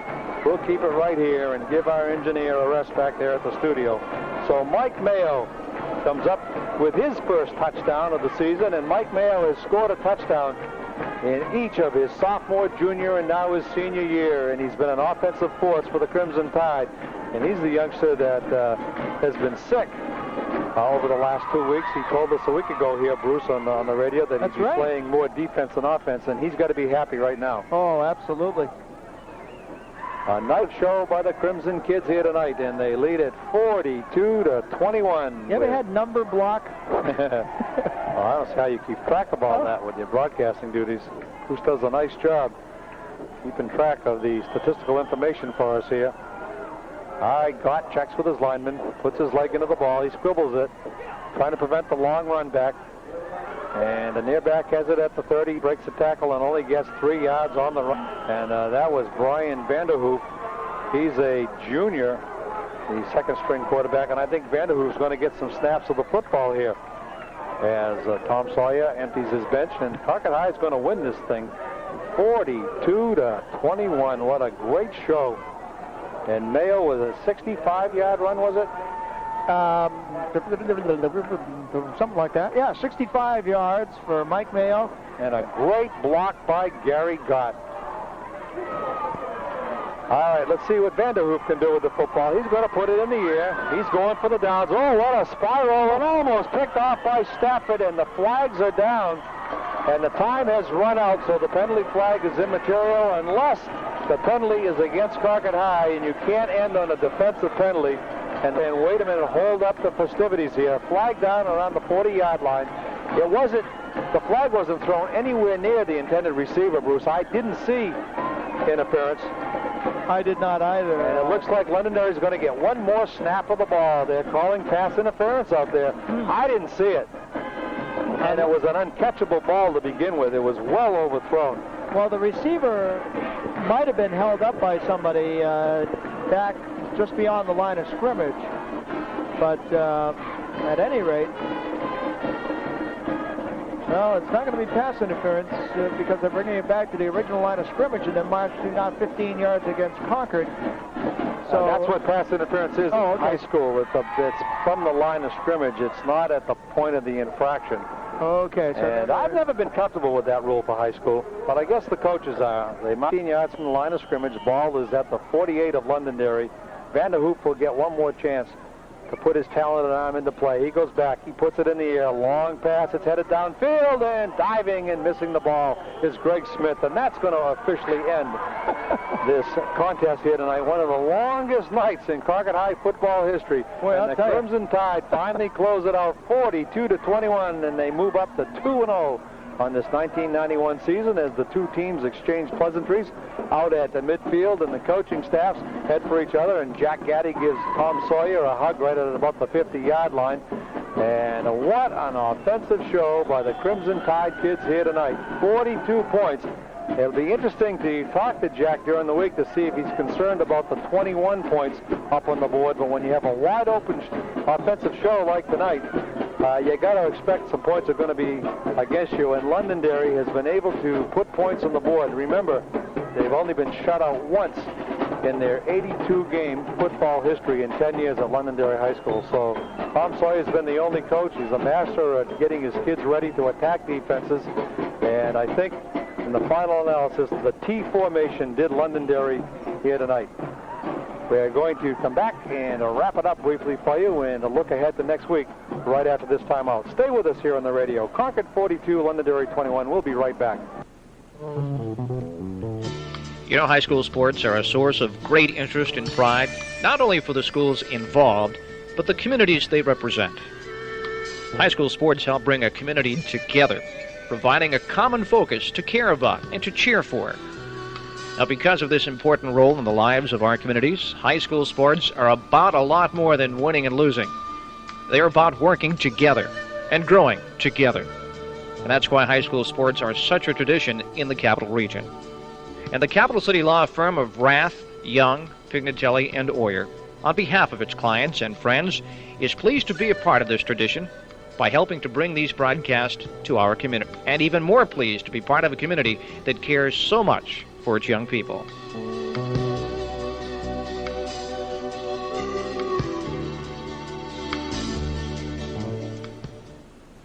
Okay, we are back here at Memorial Field. Harvey Smith and myself, Bruce LeBoy, and we are wrapping up the game here tonight, which Concord has won 42-21.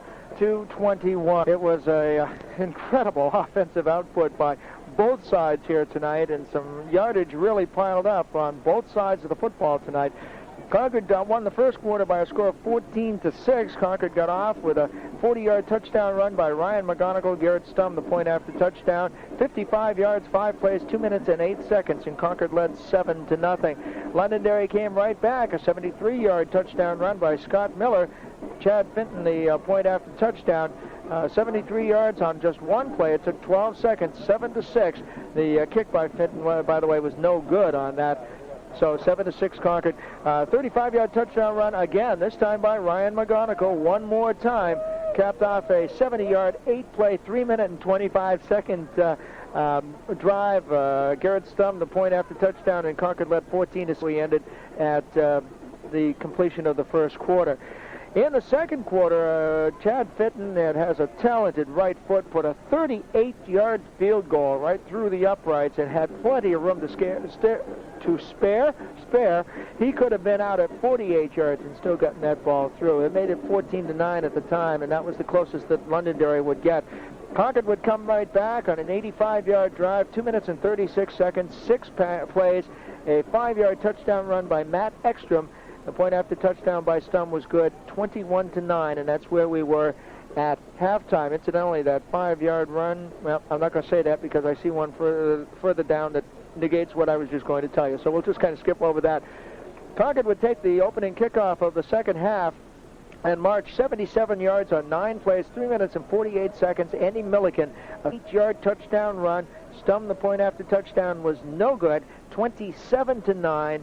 And then Londonderry would come back with 6 points of their own in the third quarter on the ensuing kickoff as they ran it back 95 yards in the person of Scott Miller. The guy that had the 73-yard touchdown run back in the first quarter had a 95-yard kickoff return in the third quarter. The 2-point conversion was no good, and 27-15 is where the third quarter ended. We had more fireworks as it was spread out in every quarter. 66 yards, 10 plays, 3 minutes and 41 seconds on the opening drive of the fourth quarter, and Concord would score on a 3-yard touchdown run by Andy Milliken, his second touchdown of the game. The 2-point run by Mike Mayo on a beautiful fake 1-point conversion, and he just picked it up and ran it around the right end with nobody near him. 35-15. Concord had a 20-point lead at that point. Londonderry would come right back on their next possession. 5 plays, 80 yards, 2 minutes and 40 seconds. A 14-yard touchdown pass from Brian Smith to Kurt Ordway. The pass for the point after touchdown 2-point conversion was no good, 35-21. And then Concord would come back, a 65-yard touchdown run. You see why I was numbers block? Wow. 3 plays, 68 yards, 1 minute 47 seconds. Mike Mayo with that 65-yard run. Stum, the point after touchdown kick was good. 42-21 is where it mercifully ended. 2.5 hours after it started, Harvey. 9 first downs for Londonderry in the game, 8 of them on the rushing route, 1 of them via the pass, and make that 7 on the ground, 1 through the air, 1 via the penalty route, and let's see, the Londonderry Smith and the other kid that came in to play quarterback for Londonderry went 1 for 11 with 2 interceptions, 36 yards for the passing game for the Lancers tonight. Concord, on the other hand, had 13 first downs, 11 of them on the ground, 1 via the pass, 1 via the penalty, and Ryan McGonigal went free, passing for 12 yards in the game. 42-21, Concord wins it. They are 2-0 on the season.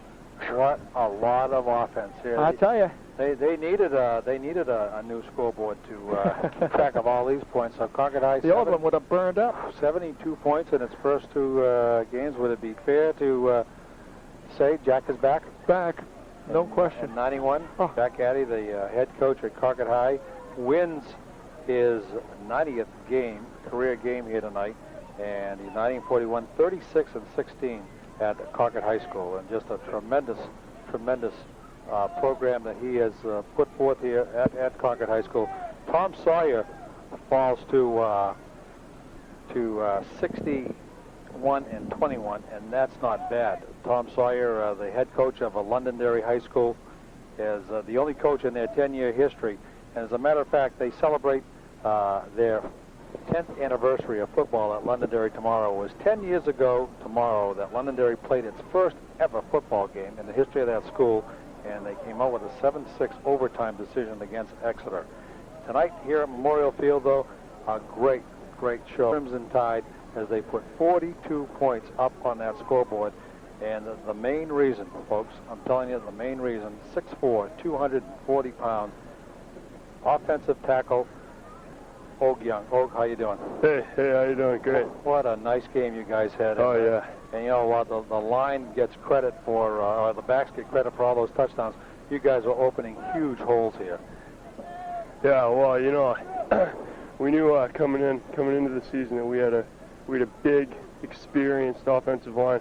We knew that was going to have to carry us.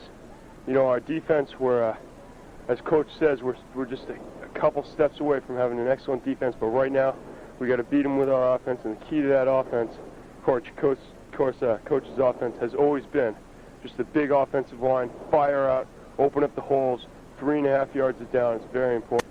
Og, it seems to me that in tough situations, and correct me if I'm wrong, but over the last 2 weeks, 3rd and short, 4th and short, deep in enemy territory, the coach has given the call to the back over your hole. They've run over you and Tom Marshall on that left side time and time again in critical situations. Is that fair to say?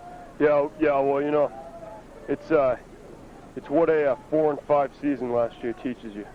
You don't want that. You got to work hard for it. And you know, I came into the season just we want it. We want it, and you know, we do have a talented left side of the line, and that off-tackle play, you know, you got to give credit to the backs too, but that off-tackle play on the left side seems to work real well. All right. Also, we have Tom Marshall, your classmate and guy who's been lining up beside you for a couple of years. Tom at 5'10", 195 pounds. And Tom, we were just talking to Og about in critical situations, the coach seems to want that ball carrier to come over your side. Yeah, he feels that our side is more experienced, and we're just firing off the ball. That's what he wants. Also, Ryan McGonigal is having a little success going around the ends. And granted, he showed, he shows a little versatility in being able to run around the left side or the right side. He did both for touchdowns tonight. But it's supposed to figure that he's been going around that left end more often than not. What's happening as he comes around your side on that left side? Well, it's all set up by the off-tackle play. That's what makes the outside play. Once they start making the tackles on the inside plays, then we run outside. And it's just defensive flaw.